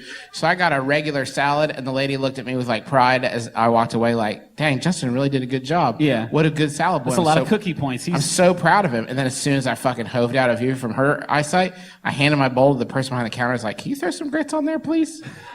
Some Grits, Travis. grits. Grits for dressing. Well, it's 2020. I'm changing the game. Grits for dressing. This is from a man who used to put marinara as dressing. That's old news. Hey, Juice. The new shit is grits on dressing. Rule of thumb, if you can throw something at a wall and it sticks there, that's not dressing. Hey, Griffin, pasta salad. That's a salad, not That's a dressing. a salad, not a dressing, but good try. Wow. What do you think the next peanut butter dressing? No, what's that's next, gross. Juice? Hey, ooh, Juice. What's hot for What's spring coming in 2020? You'll have to ask the fine chefs here at the New Amsterdam what they plan on putting at the bar. Hey, they didn't offer grits, Justin. Yes, they did. They didn't offer grits. Wasn't on the list of dressing. That was Chez Justine. There is. I love you so much. There is no way that they said ranch, vinaigrette, grits. Here's The food grits? here's what you're gonna get. Do you want some porridge on there, baby bear? Someone from the dive-in outside was like, you want a hot dog on it? We'll blend it up real good. You can sip it in. We'll put the whole thing in the blender. You won't even have to look at it. Hey, you already doing grits? How low is the bottom of the barrel? How about just a bowl full of grits with one spinach on top? Huh? Now you're like a big man. Prove them wrong. Here's what you get. Anything can be a salad. Fuck you. Do you want a big bowl of honey? Winnie the Pooh. Here's what you get with grits as a dressing.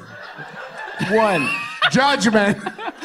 2, texture. 3, warmth. 4, it's everything salad isn't, and now they're together, and it fixes both.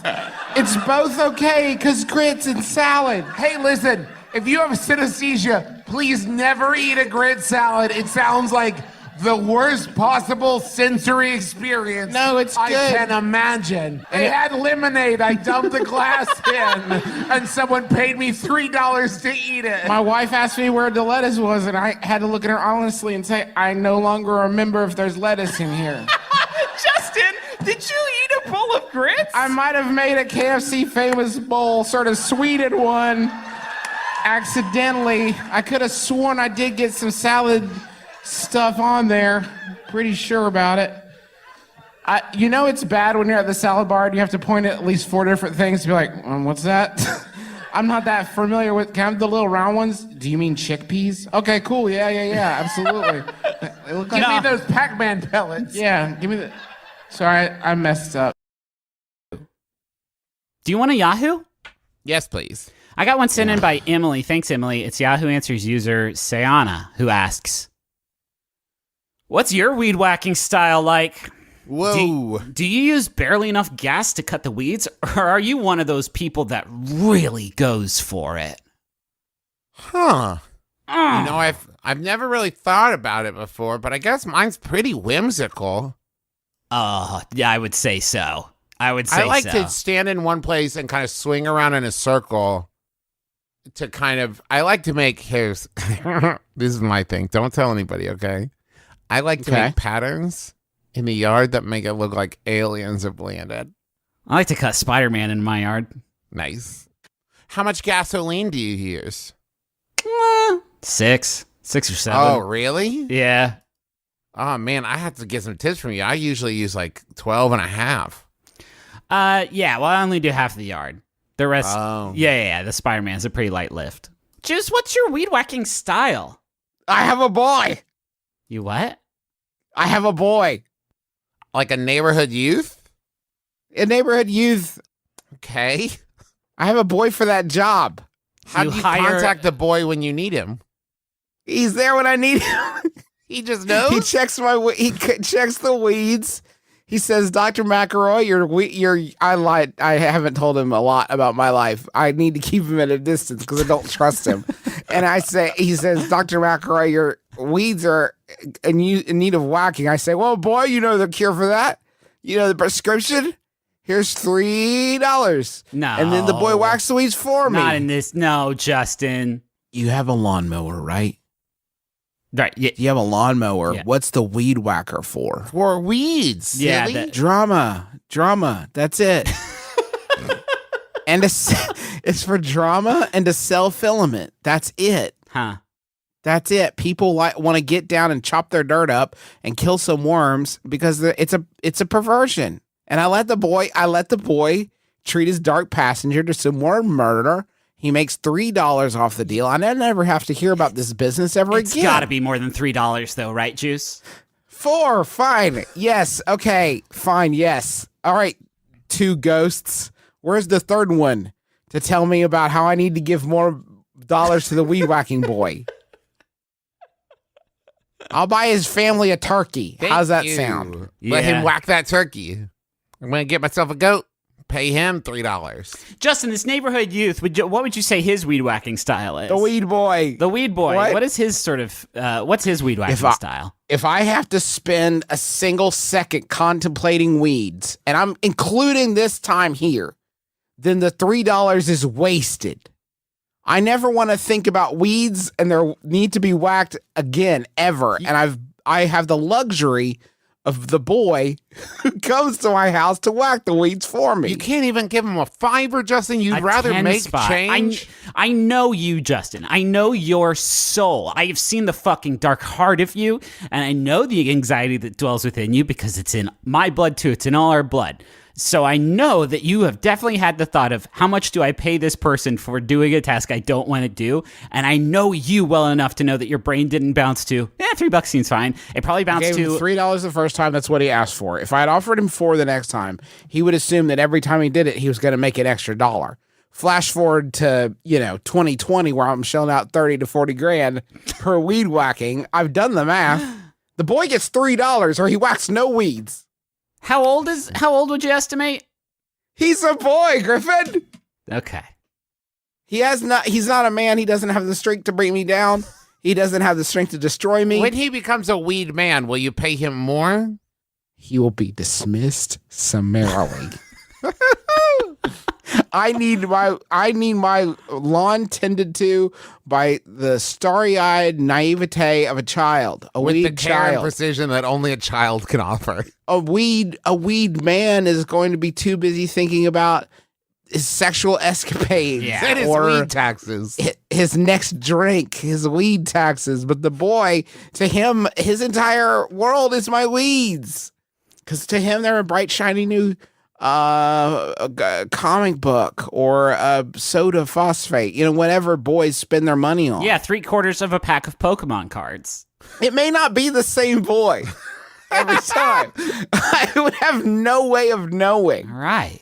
about the weed You boy. don't have his And information for a W-2? how on earth? I can't even summon him to whack weeds if I need him. I don't have a light on top of the house that I flick on that looks like weeds. Not yet. He just comes when I need him.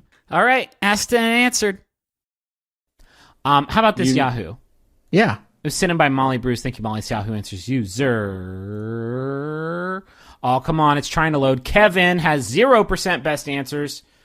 Oh, Do better. He's only got one answer, actually. Let's hop into Kevin's activity and just see what he's been up to. It's about reprogramming a Mercedes key chip to a different Mercedes. Maybe he's a high-priced car thief. Anyway, Kevin asks, Marilyn Monroe poses with 2 handguns in her hands, crossed over each other. I want to put it on a shirt for a friend. Where can I get the image so I can enlarge it? Trying to get this picture on a shirt, and it's Marilyn Monroe, star of stage and screen, and she's got 2 fucking handguns, and she's got her hands crossed over her chest, and she's got these 2 guns in her hands, and it's Marilyn Monroe from 7 Year Itch, but she's got 2 big, cool guns. So I want to get this on a shirt, and I think Kevin obviously wants to handle it legally, so, what are the steps? I think, obviously, first step is just to go to the Monroe estate and sort of pitch your design to them and see what they think of the idea. Okay, just to clarify, currently, this image does not exist anywhere but Kevin's head. Yes. I did a quick Google image search, and I'm here to tell you boys, if you want to picture Marilyn Monroe with 2 guns, you're in luck, because there are, I would describe it as, a lot of them available at a quick Google image search. I'm Googled now. Now I'm the Googled one, and there's 100,000 pictures of Marilyn Monroe with guns. What's going on the internet? Fuck me. We need another internet. Out, huh? We need a different internet. We all need to get on fucking Lycos or Java or some shit and get on a sailboat. We need to find a chunk of internet ice that we can break off with all of us on it. Because this one's fucking done with. Why are there She so does many? look really cool, though. She looks so cool. But why are there so many is the Why question. is there 200,000 million billion results of actress, star of stage and screen Marilyn Monroe with 2 guns? Why does this happen? Why are there so many pot leaves on them? Well, I know why. I mean, you get one. It's just... There's Marilyn Monroe holding guns. Marilyn Monroe bandit. Marilyn Monroe holding money. Is there money and guns? Let's see. Yes. I found a picture of her holding 3 ice cream cones, and it's real. So I don't know if that balances it out at all. Quick, Google Marilyn Monroe holding puppies. Okay, I'm just typing Marilyn Monroe holding 2 blank. Marilyn Monroe, weed, and puppies. My God, there's a lot of pictures of Marilyn Monroe holding puppies. Dadgummit. Dadgummit, here's one with just a big, big, big, big joint in her mouth. Huge. And guns! I'm just going to put Marilyn Monroe holding 2 weeds and see what comes up. Yeah, see how many... I'm sorry for this question. Hold sorry. on. Oh, just a lot of her with weeds. Oh, good. I apologize for this question, everybody. I thought this was going to be a fun one. Can you imagine her holding... Yeah, you don't need to imagine. So there's some sort of community somewhere that has imagined it, realized it, gone to the Monroe estate, and I guess her, granddaughter's like, yeah, that's fucking choice. Do that shit. Dude, crush it, dude. Crush that shit, dude. Put it on a jacket and ship me one. I miss my grandma. I used to blaze it with her all the time. Fuck yeah, she loved guns. When I started looking at it, and I thought I only saw one gun, I was like, nah. And then I saw the second gun, and I was like, yeah. And then I saw the weed, and I was like, do they come in medium? Because that's my size for them. Here's one. Here's one I found. No guns or weed in this one, unfortunately, but it is the actress Star Stage's Queen Marilyn Monroe, and a skeleton is giving her a tattoo, and it says "Diamonds Are Forever" on it. That's pretty... I'm really bummed out that I can't find an image of Marilyn Monroe wearing a Bart Simpson t-shirt that says "Don't Have a Cow, Man." It's all I want now in the world, and it doesn't exist. So if someone could Photoshop that, and I'm not talking about, I don't want like a shitty, just like copy and paste it. I want it to really look like she's wearing a Bart Simpson t-shirt that says "Don't Have a Cow, Man." Please. One bright thing I can tell you guys is that my quick Google image search for Marilyn Monroe fucking Sonic the Hedgehog has yielded no joy. So we've still got that corner of the internet is still okay. That one's safe. How about Marilyn Monroe wearing a fanny pack? Why would that be part of the thing? Why would that be? I think we should wrap the episode up because this is going to be my whole day now. Just Marilyn Monroe holding so many different things. So many illegal things.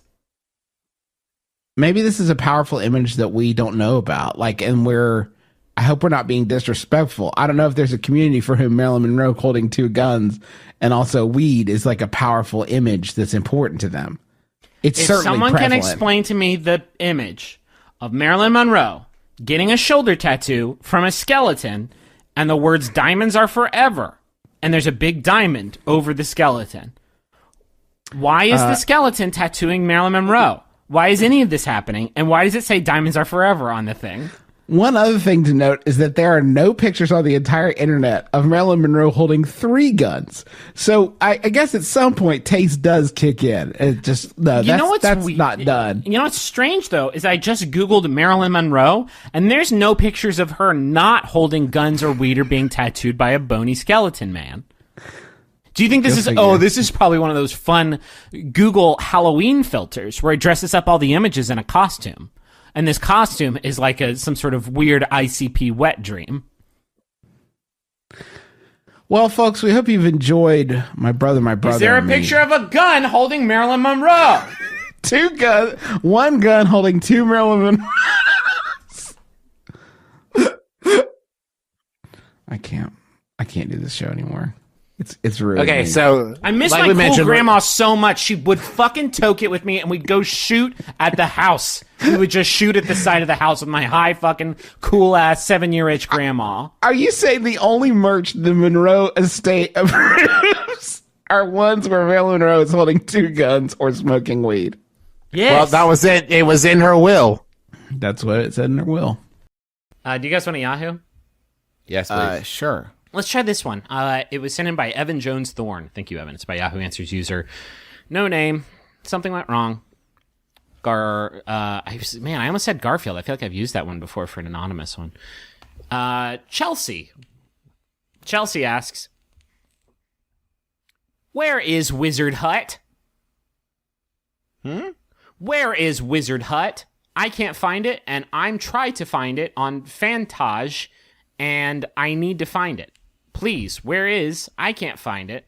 I can't find it, and I'm trying to find it. Help me, please. I'm trapped in some kind of hellscape dimension. Please help. Where am I? Oh, God. I miss my family. Where is Wizard Hut? Where is Wizard Hut? Wizard Hut. Is this a thing? Wizard Hut. Don't dodge the question. Where's the Wizard Hut? Read me the whole question one more time, Griffin. Where is Wizard Hut? There's 4 words. And it's 4 words. It's 4. Here's the core subject. Where is Wizard Hut? And then there's like 30 words of a person having a panic attack on the internet. Where is Wizard Hut? I feel like Chelsea said some kind of context in the sentence following "Where is Wizard Hut?" They're trying to find it on Fantage, which I don't know what Fantage or Fantage. Where is the Wizard Hut? Justin, you're being awfully quiet. Where are you keeping the Wizard Hut? Where's the Wizard Hut, Justin? Are you now, or have you ever been a Wizard Hut? Anytime you see a Pizza Hut that's not a Pizza Hut anymore, it has become a Wizard Hut. They haven't arranged it where when a Pizza Hut shuts down, which I don't think that has ever happened because, man, do we love our pizza. But when one shuts down, they have to sell it to a wizard. We have actually had a sad string of Pizza Hut shutdowns in Huntington, where your big, expansive Pizza Huts where you can really go in and stretch your legs and soak in the fucking ambiance and maybe treat yourself to a lunch buffet if you want to eat to kill. You can't do that anymore. They shut down the one on Route 60 and they shut down the one on Fifth Avenue, and they've conglomerated on one that is, I will be honest, brilliantly located a mere stone's throw, a mere 30 paces from the fine arts department of Marshall University. So it's like they are definitely servicing their core demo. Yeah, I guess so. So, but the thing is this way, you guys have a surplus of wizards now. Don't think of it as every time God closes a Pizza Hut, he opens a Wizard Hut. That's the way you gotta think of it. What is it about the Pizza Hut sort of building that makes it so ideal for wizard residents? It's the tall, pointy hat. I guess Yeah, that's the a tall good pointy point. hat reminds me of their hats. Also, lots of space for owls. It's also Sometimes they still have a Pac-Man machine. Which And isn't specific to wizards. it's nice. It's good to have Every one. Pizza Hut is built on the opening to another dimension. That's where the difference. flavor comes from. Yeah, sure. That's where they summon. Ooh, Mommy 2, the Daniel sequel experience. Daniel's next hot jam. Umami too. Umami 2. I would love to see a sequel to the hit film Camp Nowhere, where the kids took over the summer camp because they lied to all their parents and guardians. Tell Christopher Lloyd they paid to be an adult. Christopher Lloyd, they paid to be an adult because that's who you would go to. We need an adult, but we can't find one just like walking around the street. Let's hire Christopher Lloyd, professional adult. Yes. They did hire Christopher Lloyd. I want that, but instead of kids taking over summer camp, they take over a Pizza Hut. And they can do all kinds. Well, they would have to snatch it up pretty quickly to get in there before the wizard starts squatting. Wizard shows up and goes, I'm pretty sure this is mine now. No, we got Christopher Lloyd. Oh, sorry to have bothered you guys. This is still a Pizza Hut. Oh yeah, well it looks like you've turned the Z's backwards, and there's a lot of teen skateboarding in here. So I would like a sequel to the film Heavyweights, where they take over a Pizza Hut, and the opening scene is just like, well, fuck. yeah, like not a closed Pizza Hut. right by Open, take over you operating mean pizza. they occupy militantly a Pizza Hut. Form their own sovereign nation. It's just falling through the plate glass window. Is it possible that there is a sequel to Camp Nowhere and it's called Accepted? Yeah, I mean that is basically what that is. It's college nowhere university. But listen, that was when we were all caught in Justin Long fever. We had to get him in as many pictures as we can. And I'm not complaining. That was a super great time for our nation. Yeah. I loved the complete works of Justin Long. The meta-narrative of the Justin Long canon. It all happens in the same universe. Not a lot of people know that. But you can Yeah. draw a direct line between all of his movies, starting at Galaxy Quest and ending at Accepted. Well, starting at Galaxy Quest and actually ending at Galaxy Quest 2. It's a cycle. It's a circular narrative. It's weird that after his girlfriend got dragged to hell, he would feel like getting back on a spaceship. But But Jeepers Creepers, he just wants to get out in there to space, you know what I mean? all right, we've completely lost the plot. Guys, Guys, Yes. the two of you, Griffin. listen to me. Listen to me. Where is Wizard Hut? Well, I've just joined Fantage. I've created my own avatar. And let me explore. Okay. Live. It's our first Let's Play. Okay, It's our new Let's Play series called Let's Don't, where Travis plays Fantage while we listen. Oh, they want money. Okay, I gotta get out of here. Pull the ripcord. Get me out of here. Travis, I need you to poll the chat channel. Where is this Wizard Hut? We gotta. This is a. Griffin, I'm trying, but everything's money. It's all money. It's all money all the way down. Oh, God. I can't get out. I'm stuck in it like the slime in Ghostbusters 2. Leave me behind. Cut the cord. I don't want to drag you guys in with me. Goodbye, Travis. Okay. I'll miss Travis. It's too bad we lost him in the Matrix, the Fantage Matrix. I am right now. I'm sending a Twitter message to Fantage fans, the official Twitter channel of Fantage, to see if I can get a resolution to this. Where is Wizard Hut? ? Hutgate. President Obama, why aren't you answering the tough question? I'm now asking POTUS. When you're done with POTUS, Pat, go to SCOTUS. Where is Wizard Hut? SCOTUS thought they could just chill for a bit because they just changed the whole game. They're all just playing Fantage. They're all playing Fantage. SCOTUS blog. Where is Wizard Hut? Okay. Is there anybody else I should ask? Justin Long. Yep. Maybe he knows. I don't know his Twitter. Oh, it's Justin Long. Where is Wizard Hut? Is there anybody else I could ask? Do you guys have anybody who would know where the Wizard Hut is? Oh, I got it. Don't even worry about it. Neil deGrasse. There you go. Tyson. I'll let you guys know if I get any responses. I'm also going to look for people asking me if my account was hacked by the Fantage militia. Nothing yet. Nothing right yet, but I will keep you guys updated. And we will stay on the line until we find the answer. Yes. The first one of those 6 people to respond to me, they will, I'll pass that along to you all. I don't think it'll be POTUS first, but it might be. I feel like you may have wasted your time because Dippin' Dots 123 responded. Do you mean Wizard's Domain? Because if it's Wizard's Domain, it's in the forest over the bridge. Really? Yeah. So who respond? Like, what tweet did they to me? Did they respond to me? No. In the Yahoo answer, there's like. The I best, was gonna say, God, I don't want to get on the fucking radar of the Fantage legions. In the forest over the bridge. God, we could have saved a lot of time if we just said that right up front. Man, I wish I just read down a little bit. And how about a Yahoo? I'd love that. Thank you so much. I got a good one here, and it's from Alex P. It's from Yahoo Answers user Akash. And we've never really done one like this, but I thought it would be a fun sort of conversation starter on this light and loose third Halloween episode of the year. Okay. Akash asks, would you rather have a cat with a human face or a dog with human hands instead of paws? A cat with a human face. Mm-hmm.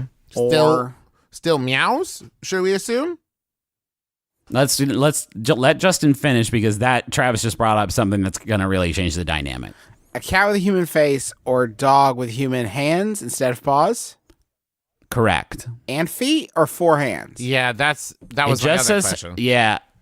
It just says hands instead of paws. So I was assuming 2, but Yeah, it could be it- 4. No, it has to be just 2. I can almost wrap my mind around that, but there's something about it having 4 hands Yeah. that's real, Yeah. because I could see the dog then maybe walking on its hind legs and having hands a la like the funny dog from Family Guy. But like, I love him. I love his him. humor. I love the way he drinks. But the idea of 4 human hands plodding along on the ground. It's too many. It's can't. more than I have. It's more than I have, and therefore he would pose a threat to me and my family's safety. I mean, he's going to with 2 hands, 4 hands, like we're all done, right? Yes. This is so tough because it's like the face cat is gonna be no good, especially if it talks human language. That's no good. That Here's the thing. is so bad. Sometimes I'll be like peeing, right? And like the cat will be in the bathroom because that is where her food bowl is. And like, she'll look at me and it's fine because she's a cat. But now imagine that was a human face. Yeah, that's rough. It is rough. It's going to look, and the thing is, the law of doppelgangers says that it will look exactly like somebody on Earth. Mm-hmm. And we don't know who. It could be anybody. What if it looks like Hugh Jackman? What if it looks like my brother Justin? What if it looks like Justin dressed as Wolverine? Yeah. You know, it's impossible to say. I want to give a counterpoint, like, because this is actually a very good question, I think, at this point. Yes. The problem I have with dog with hands is this. You've created this crime, right? This crime against the natural order that's sure to live in a lot of spiritual and sort of existential pain. And what you've done is, in addition to making it more monster than canine, you've also given it all the equipment it needs to use a gun. And that I hate. That I hate. I hate the part that it can now use tools, and including tools, one of those tools being a gun that can use to take vengeance on you for willing it into existence. And I hate that part. Face Cat, you have not made more lethal by creating. There's no choice. It is Face Cat. You must choose Face Cat. Hand Dog will kill you. Hand Dog will kill you for making it. Face Cat will try to kill you, but will have no like enhanced lethality. Not only that, like Face Cat's gonna suck to be around, and you got to be around it because you can't throw it out because it has a human face, right? But Hands Dog, if it doesn't kill you, is still gonna get up to no good. He has a dog's brain, so maybe he won't think to kill you. Maybe he still loves you because he's got a dog brain, but he also has a dog brain. He has a dog hunger, so he's gonna go in the kitchen and, you know, eat all of the lunch meats, and you can't tell him no. That's like telling a roommate, like, no, you can't eat the lunch meat. But they have human hands, so they're gonna do what the fuck they want to do. But that's assuming that then Hand Dog is capable of utilizing the hands. Because right now, it's not like my dog with her paws is walking up and trying and getting frustrated because it doesn't work. They can shake. No, come on. They can shake. They can sit on their hind legs and use the hand to shoot a gun. No question. No question. But you've just made me that sealed the deal right there. The idea of doing like shake with a dog and a human hand, A full meaty sailor's hand just extending out and taking yours. No, thanks. no.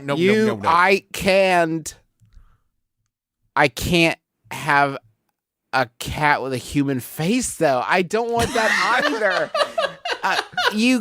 Cat eyes or human eyes? Okay, can it talk? Yes.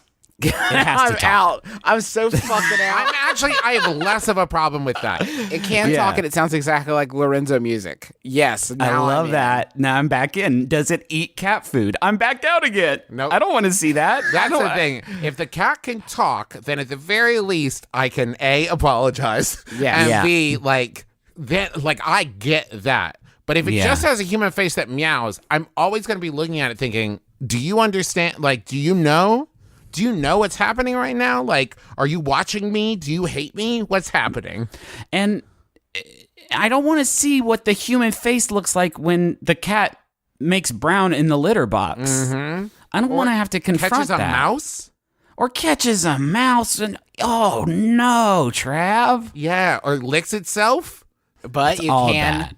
put sunglasses on it, and come on. But you could put mittens on the dog. The only reason I'm going Face Cat sucks unilaterally, but it won't try and kill me like Hand Dog. I'm done. It's Face Cat for life. Okay. I can't. You Griffin, you have to. The dog won't want to kill you. Probably. The cat will have the face of Rush Limbaugh, definitely. And it'll just be waiting for you in the dark all the Imagine, Griffin, that you wake up at 3 o'clock in the morning because you need to get some Imodium, and you walk into the hall, and who's that waiting for you? It's the face of Joe Pantaleone. He's trotting towards you, sashaying back and forth from your cat's body. And what if it can talk, but it can just say, hey, in a human voice over and over again. No, don't try to take the all the legs out from time. this. It talks. It talks human. I can have a conversation with it. I work from home. I'm lonely. Now I want Face Cat. Now it's not I don't want Hand Dog. Now it's I want Face Cat very badly. Science, make me a Face Cat. You want a cat that's just like other cats, except it screams, "Why am I?" at the top of its little Why lungs. have you done this, creator? He'll scream that for a bit, but then he'll be into it. Then it'll be fun. Acceptance therapy. Is it like a full human head or just the face? Like That is cat a great. ears? It looks like a cat, like Mario in a Tanuki suit, right? For sure. Yeah, that's pretty good. Now, Hand Dog. Can this guy play guitar? Ooh. I don't think the hands would be. Maybe ukulele is maybe the best. I All right, now we're coming. See, now I'm trying to frame this like which one do I want very badly more, not which Yeah. one is the least bad. And if you look at it that way, I'm kind of torn. What's his words per minute? You know, Does like he know how to? Can he edit a podcast? Can he edit a podcast? Yes. Can he use Squarespace? Probably. It's very user friendly. Now hold on though. When he cranks it, does he use his human hands? I'm back to Face Cat. Hi, Face Cat. good, though. Welcome back, Griffin. See, Griffin, what if his voice wasn't that like beautiful baritone? He's still not gonna jerk it with human hands. I'm good. I'm good. Face Cat. Can't Face Cat for life. I'm gonna have to. I think I'm going Hand Dog. Hand Dog plus mittens. I'm okay with that. See, that's cruel, though. That's cruel because you've not only transformed him into a complete monster, you have sort of taken away the only like agency that you have given him in this monstrous form. That's the most fucked up option, Travis. Okay, the mittens won't be an all the time thing. Well, when it's cold, right? Just like a human. Sure. God, I feel like I felt such strong conviction both ways at this Yep. point, and I feel. I mean, I'm glad neither, but I'm sad both. You know what I mean? Does that Yeah. make I sense? do. Like, it seems like if the world is gonna make one of them, it should have to make both of them. Both like of they them, should have yeah. to be friends or in the same house or whatever. Where are we at? I mean, let's just take a vote. I could love Hand Dog. No, let's just take a vote. I want to take a vote. Right now. I already love Face Cat. Griffin votes Face Cat. Travis. I vote Hand Dog. Tiebreaker. And the other one dies, so. Yeah.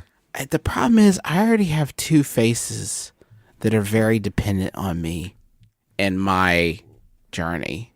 And I don't know that I need a third face, no matter what it's attached to, truly.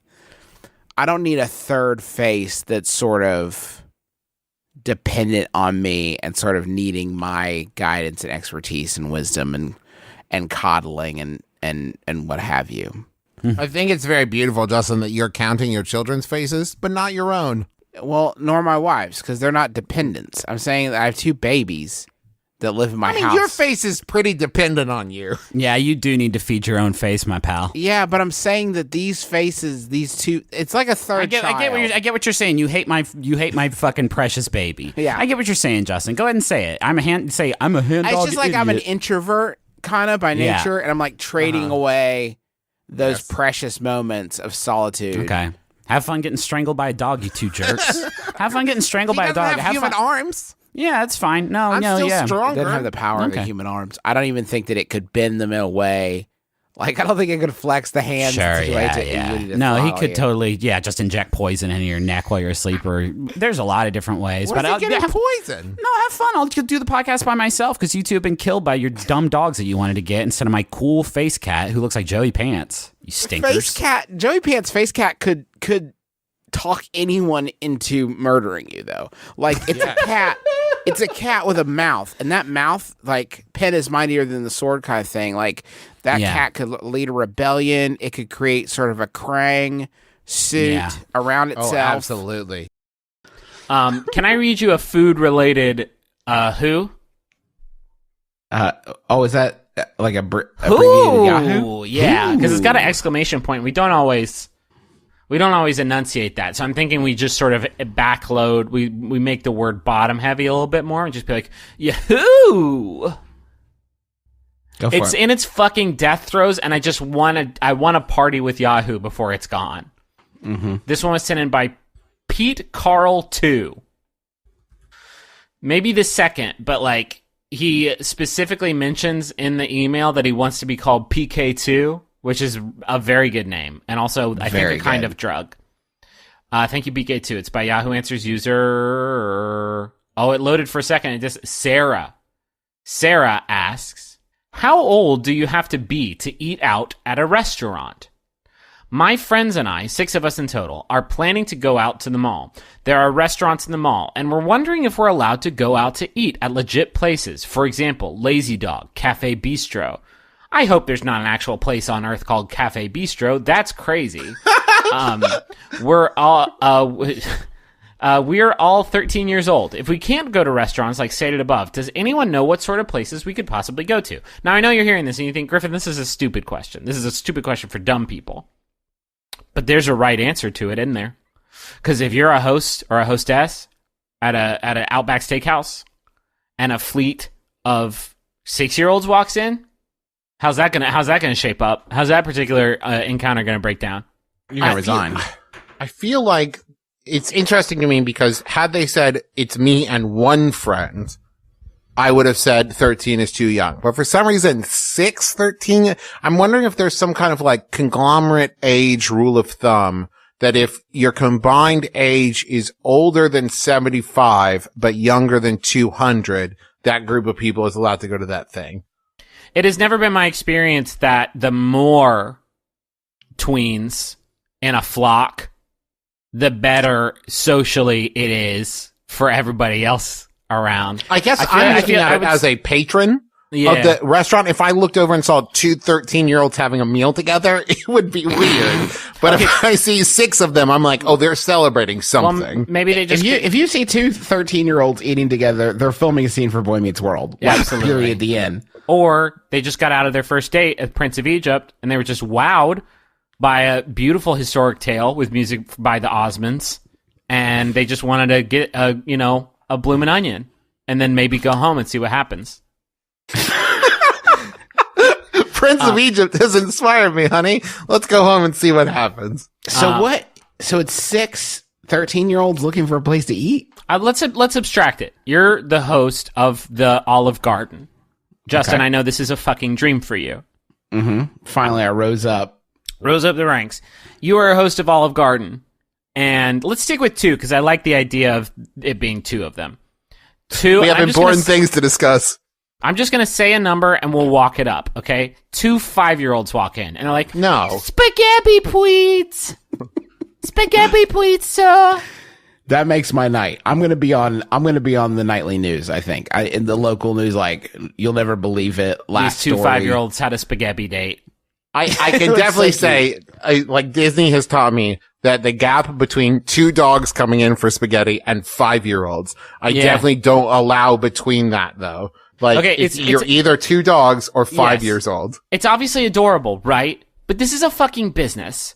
This is a place of business. And We they're have- unaccompanied? They are unaccompanied. These are just 2 5-year-olds. Paskebbi Please. Do you want spaghetti and peas, or are you just like... Do you have money? Like, you guys are not as concerned about these 2 5-year-olds as I... How did you get here? How are you getting home? Griffin, I just don't know how I would look them in their tiny eyeballs and turn them, no. Go away. Go away hungry, 5-year-olds. Here's a handful of Andy's mints. Never come back to the Olive Garden. Then let's walk it up. 10-year-olds. 2 10-year-olds. No. Hard no from Travis. Hard no. What are you? You're turning them away? Yeah. Not without parents. What if they just got off work? They just want to relax. Yeah. That's a good point. I don't know. They can't go see a James Bond movie by themselves. I don't know if they can eat by themselves. You will need to cut their. Yeah, I'm what if one of them definitely gets- going to what need if to one of them see the gets hurt? green. They're Yeah. going to need to flash that wad before I let them in. But that's gonna- discrimination, though. That's going to be hard. Like, okay, I'm rethinking the 5-year-olds. Okay, what if thank they're you. like, See? what if they're like, I'll have the Thai peanut noodles, please. And you say, do you have a peanut allergy? And they say, I have absolutely no idea. Let's find out together. I'm a real badass 5-year-old with a leather jacket, by the way. Do you know the number that makes the big ambulances come? Just in case I do have an adverse reaction to the peanuts.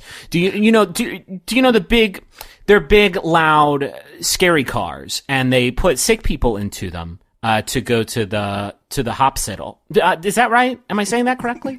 I've written down here just a list of all of my food allergies just to make sure there's no confusion. This is just like a squiggle. Yes. Yes, that's exactly right. Mm-hmm. I don't see the issue here. Do you take American Express? Oh, and I had an oopsie. If you could send someone out. I did have a Duke. And also, this is very important, I did see a fire truck today. So, excellent. Thank you very much. I'll await my dish. I will need you to cut it up for me. What if two 150-year-olds come just See, this is what I'm saying. Just sort of slug slop their way, their like skin mass like in through the door, leaving a trail of just spume behind them. And Two fit nurses bring them in wheelbarrows. Yeah, just sort dump of them onto the chairs. Just sort of filling the wheelbarrows with their self crud, and they say, "Paskebbi Please." Do you sit? Travis? This one's for you. Would you sit these two 150-year-old wheelbarrow people? I would, Griffin, but not together. I would find them like a table with an empty seat, two tables, I guess, with an empty seat at each. And I would just kind of force a Tuesdays with Maury kind of scenario. Oh, where I would let these 5-year-old to one 150-year-old. Mm-hmm. I liked the scene in Tuesdays with Maury where the small boy had to dump the spaghetti onto the 150-year-old Maury man, and then he just sort of sat there and Mitch Albom described in graphic detail how the spaghetti formed into his 150-year-old sloppy body. It just kind of was engulfed by his skin bag, and it just kind of was Maury at that point. Excuse me, waiter. When you bring the spaghetti, could you bring a lot of it in a small pool? Yes, I believe it's the Patch Adams. I hate to go off menu, but it's my life dream to swim. Do you serve that? A swimming pool full of noodles? And the 5-year-old leans over and says, "I'll have what he's having." Yeah, that's good. Griff hit me with a Yahoo. Yeah, I got one. I've been staring at it the whole show. It's like a deep, dark pit. This question.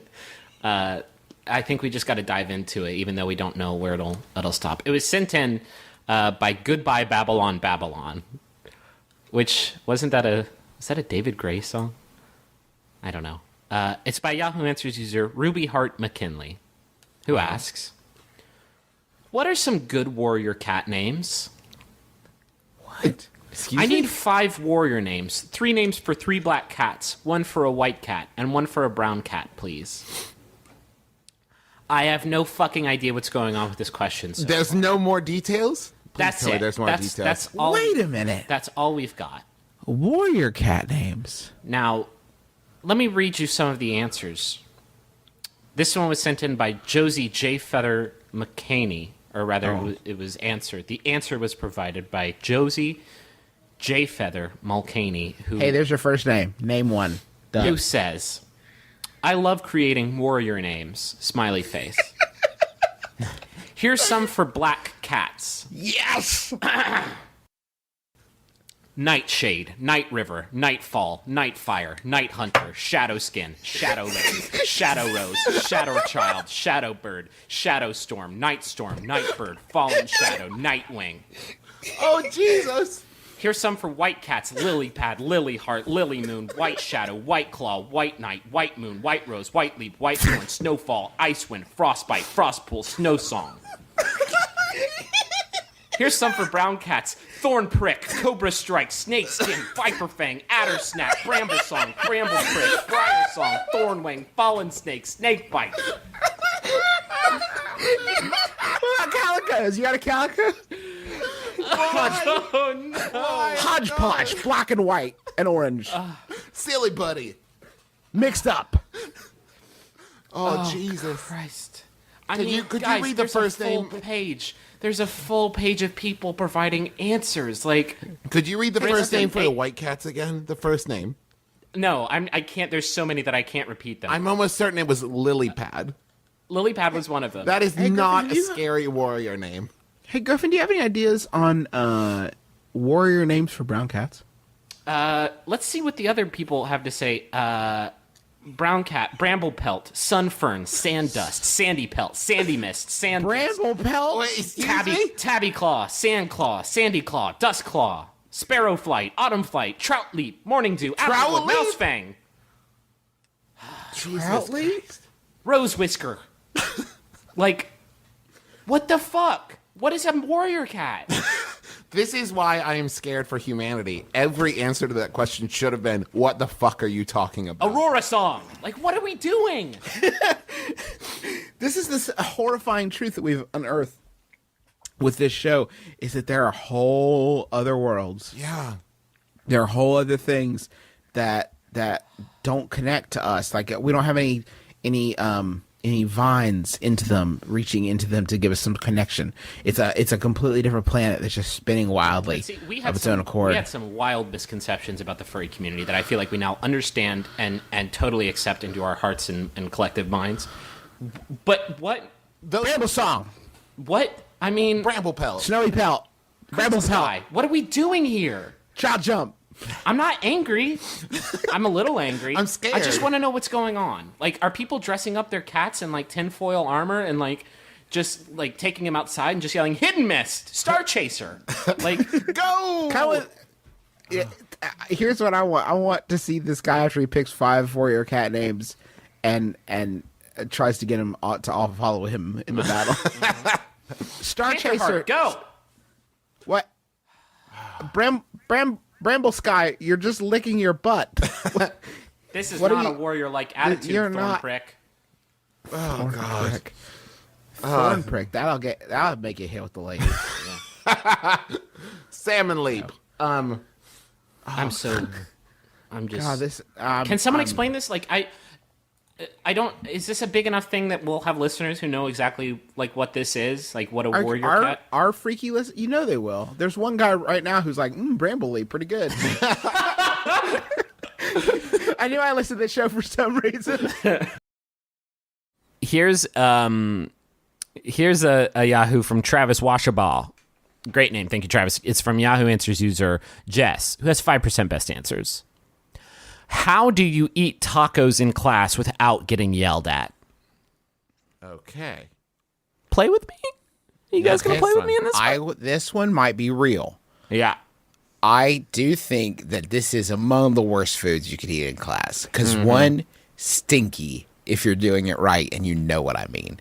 Secondly, I don't know what you just stinky. like the zesty A lot meat. of sense. I will lot say of if, you, sense, a lot if of it's a competing zesty sense. zesty ground beef is like it that is potent. It definitely is an overwhelming flavor. powerful. If in you have some the- powerful cilantro in there, sometimes that, and some people can't jam on cilantro. Stinky is not the word I would use though. Aromatic. Once again, Griffin, Justin started some bullet points. You have to let him get to the second bullet point or my Have brain's to going to let melt. me Give it. brain's remember gonna what melt. my bullet points were. What was I talking about? You said the Tacos in reasons class? tacos were wrong to eat in class. 1, stinky. 2, Stinky. go. 2, messy. So obvious. yeah. You're going to get some grease dribble, no question. But moreover, That's what your trapper keeper is for, by the way. no one's ever finished a taco and been like, well, it's on my stomach. Ever. It's almost always 25% just like on the paper. And you could make it into a cone and then put the end of the cone in your mouth and taco cone the way. Oh, whoa. I just came up with a great idea. Yeah, we'll come back to that. Yeah, super quick taco cone. Start wrapping hard shell tacos in square flour tortillas. So when the taco leavings fall there, you don't have a mess. You have another A taco. second one. Yeah, that's good shit. Yeah, that's really good. So, yeah, I'm sorry. Are we I want assuming hard shell taco, by the way? Because soft taco would be really No, easy I'm to gonna make in roll class. that out. Yeah, it's gotta be. It's gotta be. By the way, I get made fun of a lot because I live in Texas and I say the word shell when referring to a tortilla.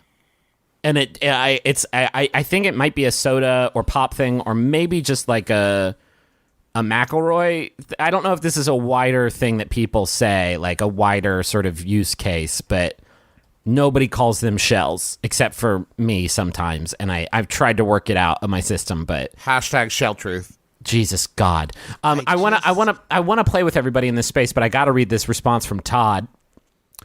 Todd, Jesus. Todd has 33,319 answers on this platform. Damn, he's a smart guy, huh? Yeah, he knows everything. Well, Been on if since- Todd, okay, you're trying to make me believe in Todd, but if Todd's real, how's he get to all those answers in one night? You know what I mean? I'm sorry, I got to math this out. He's been a member since November 6, 2009. Okay. So in here in a couple months, that will have been 8 years. So that's 96 months. 2920, and then 33,319. I listened to that podcast you told me to. Shh. Don't do this to me right now. For about 30 seconds, they just did math. That's 11.4 answers every day, Todd. Damn, Todd. Todd, damn. I don't. Are you a professional Yahoo's answerer? Hey, Todd, damn. I don't learn 11 things a day. Like, I can't keep up that rate Yeah. of learning. I don't know how he's spouting this stuff off. Okay, Todd, though. My Todd says. We This can only 15 get 6 an episode. And this Yeah, I guy's- know. Wow. Todd says, make sure you do it in home ec. In normal class, you simply can't. Tacos have a strong aroma usually. God, Damn, that's actually Todd. pretty good. That's actually a pretty good answer, Todd. Damn. Damn, Todd. Todd, the fucking info wizard. Are they all heaters? Is mean- Todd bringing this kind of fire every single time he Careful. steps up to the plate? 11 You might times fall a day? into a Todd hole. Be careful. No, I'm going to dive into this Todd hole for No, fucking... Griffin. I'm free diving into the Todd. Where's the egg in an egg roll? There are eggs in the wrapper dough. Damn, Todd! Todd. Damn. A baguette brie pâté and a bottle of champagne under the Eiffel Tower, or a shepherd's pie pint of Guinness on the banks of the River Thames.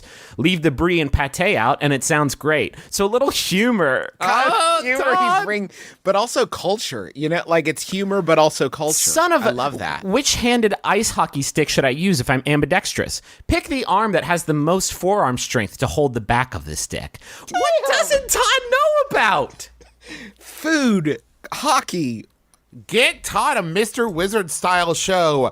2 treats. What are your favorite TV shows? NCIS, Bob's Burgers, Modern Family, Beat Bobby Flay, Chopped Iron Chef. I watch History Channel and others, but no specific favorite shows. Damn. Todd, he's a man of culture. Todd. What does Todd, damn it. Okay. I'm feeling so into Todd right now. I feel like we're just one away from. So, what are some of your guys' favorite races of people? Oh, no. Todd, no. Todd. So eating tacos in class. If there's old-timey desks where you lift up the top to stow your belongings underneath, that, my friend, is a taco privacy curtain that you can use to sort of keep yourself away from the prying eyes of teach. Now, you got to watch your flanks because you could have jealous students. I'm sorry. I'm not anybody to yuck anybody's yum or put anybody on blast, but if I see one of my fellow pupils chowing down on some tacos in class, the jealousy will be so powerful as such that I will shout and scream like I was in fucking Invasion of the Body Snatchers, just like my mouth held open while a ghastly wail comes out of my mouth as I point at him with a crooked finger until the teach comes and takes the tacos away. Because if I can't have them, can't nobody have them. Can the teach legally confiscate the tacos? I don't know. I know in a public school system for sure. I don't know if once I get to a college level, like I'm an adult. Like you can't just steal my tacos. You don't own this room. I do as a taxpayer. Well, not only that, but if you confiscate tacos, you only got 2 options. Like, you're not going to pull your desk drawer open at the end of the year and return his tacos to him. Well, did you bring the Ziploc bag I instructed you to? Okay, open up. I have your taco slop. You had a good year, Bill. Enjoy these tacos. You've earned them. Mr. Pilsen, after we investigated the taco situation, obviously you're fired. That's not up for debate. Should I clean out my desk? No, you absolutely should not clean out your desk. We burned your desk. You please never teach again. My taco savings. Now what am I supposed to retire with? This is what you do. You take the taco from the student making it, and then you're like, all right, everybody, you know what this means. Taco auction. Let's go. Highest bidder gets to eat this taco. Oh, man. What's with the use of those green what's with the consistent use of those green desk lamps? Todd says, they're like in every movie and TV show. Does it have to do with camera lighting? So there's a little bit of like, you know, still curious about the world. Still, he knows a lot of stuff, but he's still poking around this world of ours, scraping up answers. I love it. The second somebody responds to that, he's going to find another thread where he could just be like, actually, it's camera lighting. I know all about it.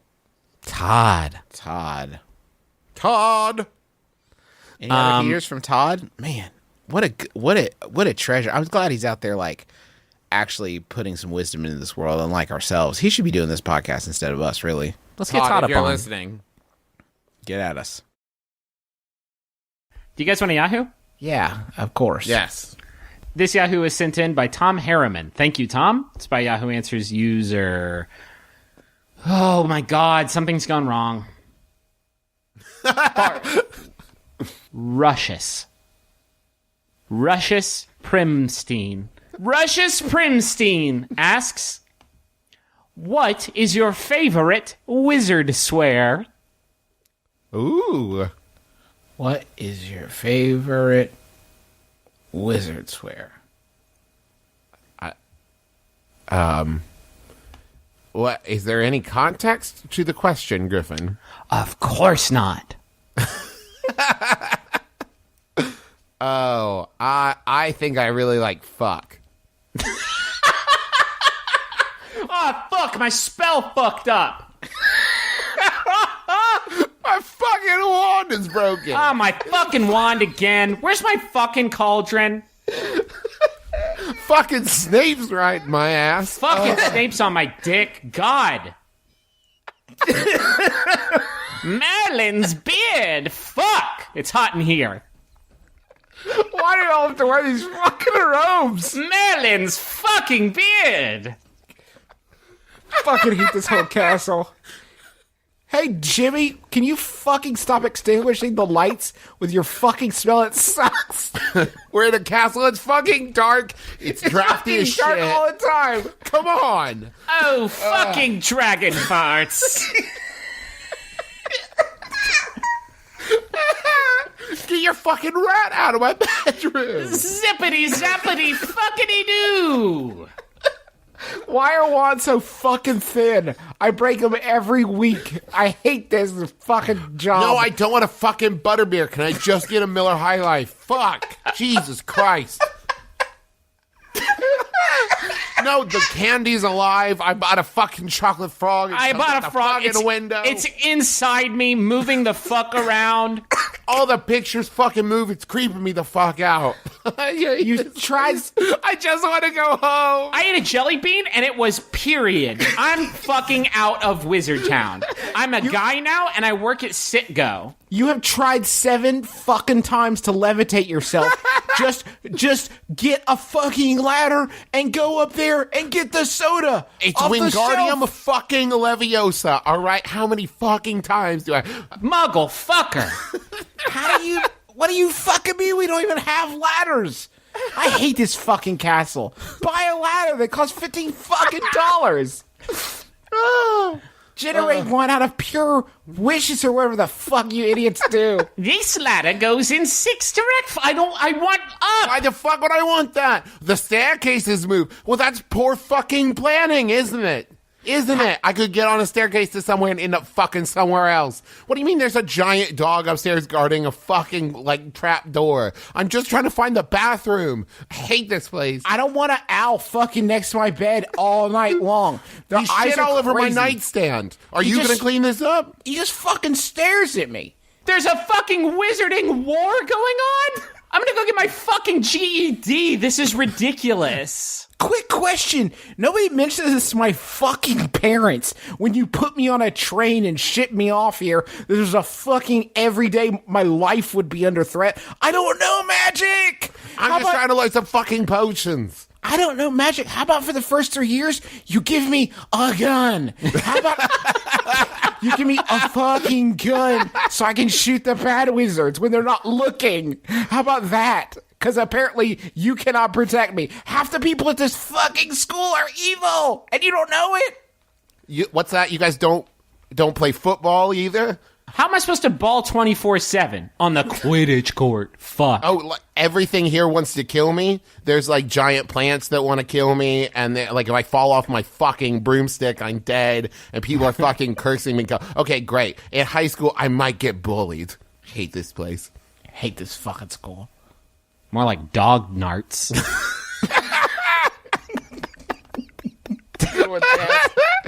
Nailed it. Oh, solid.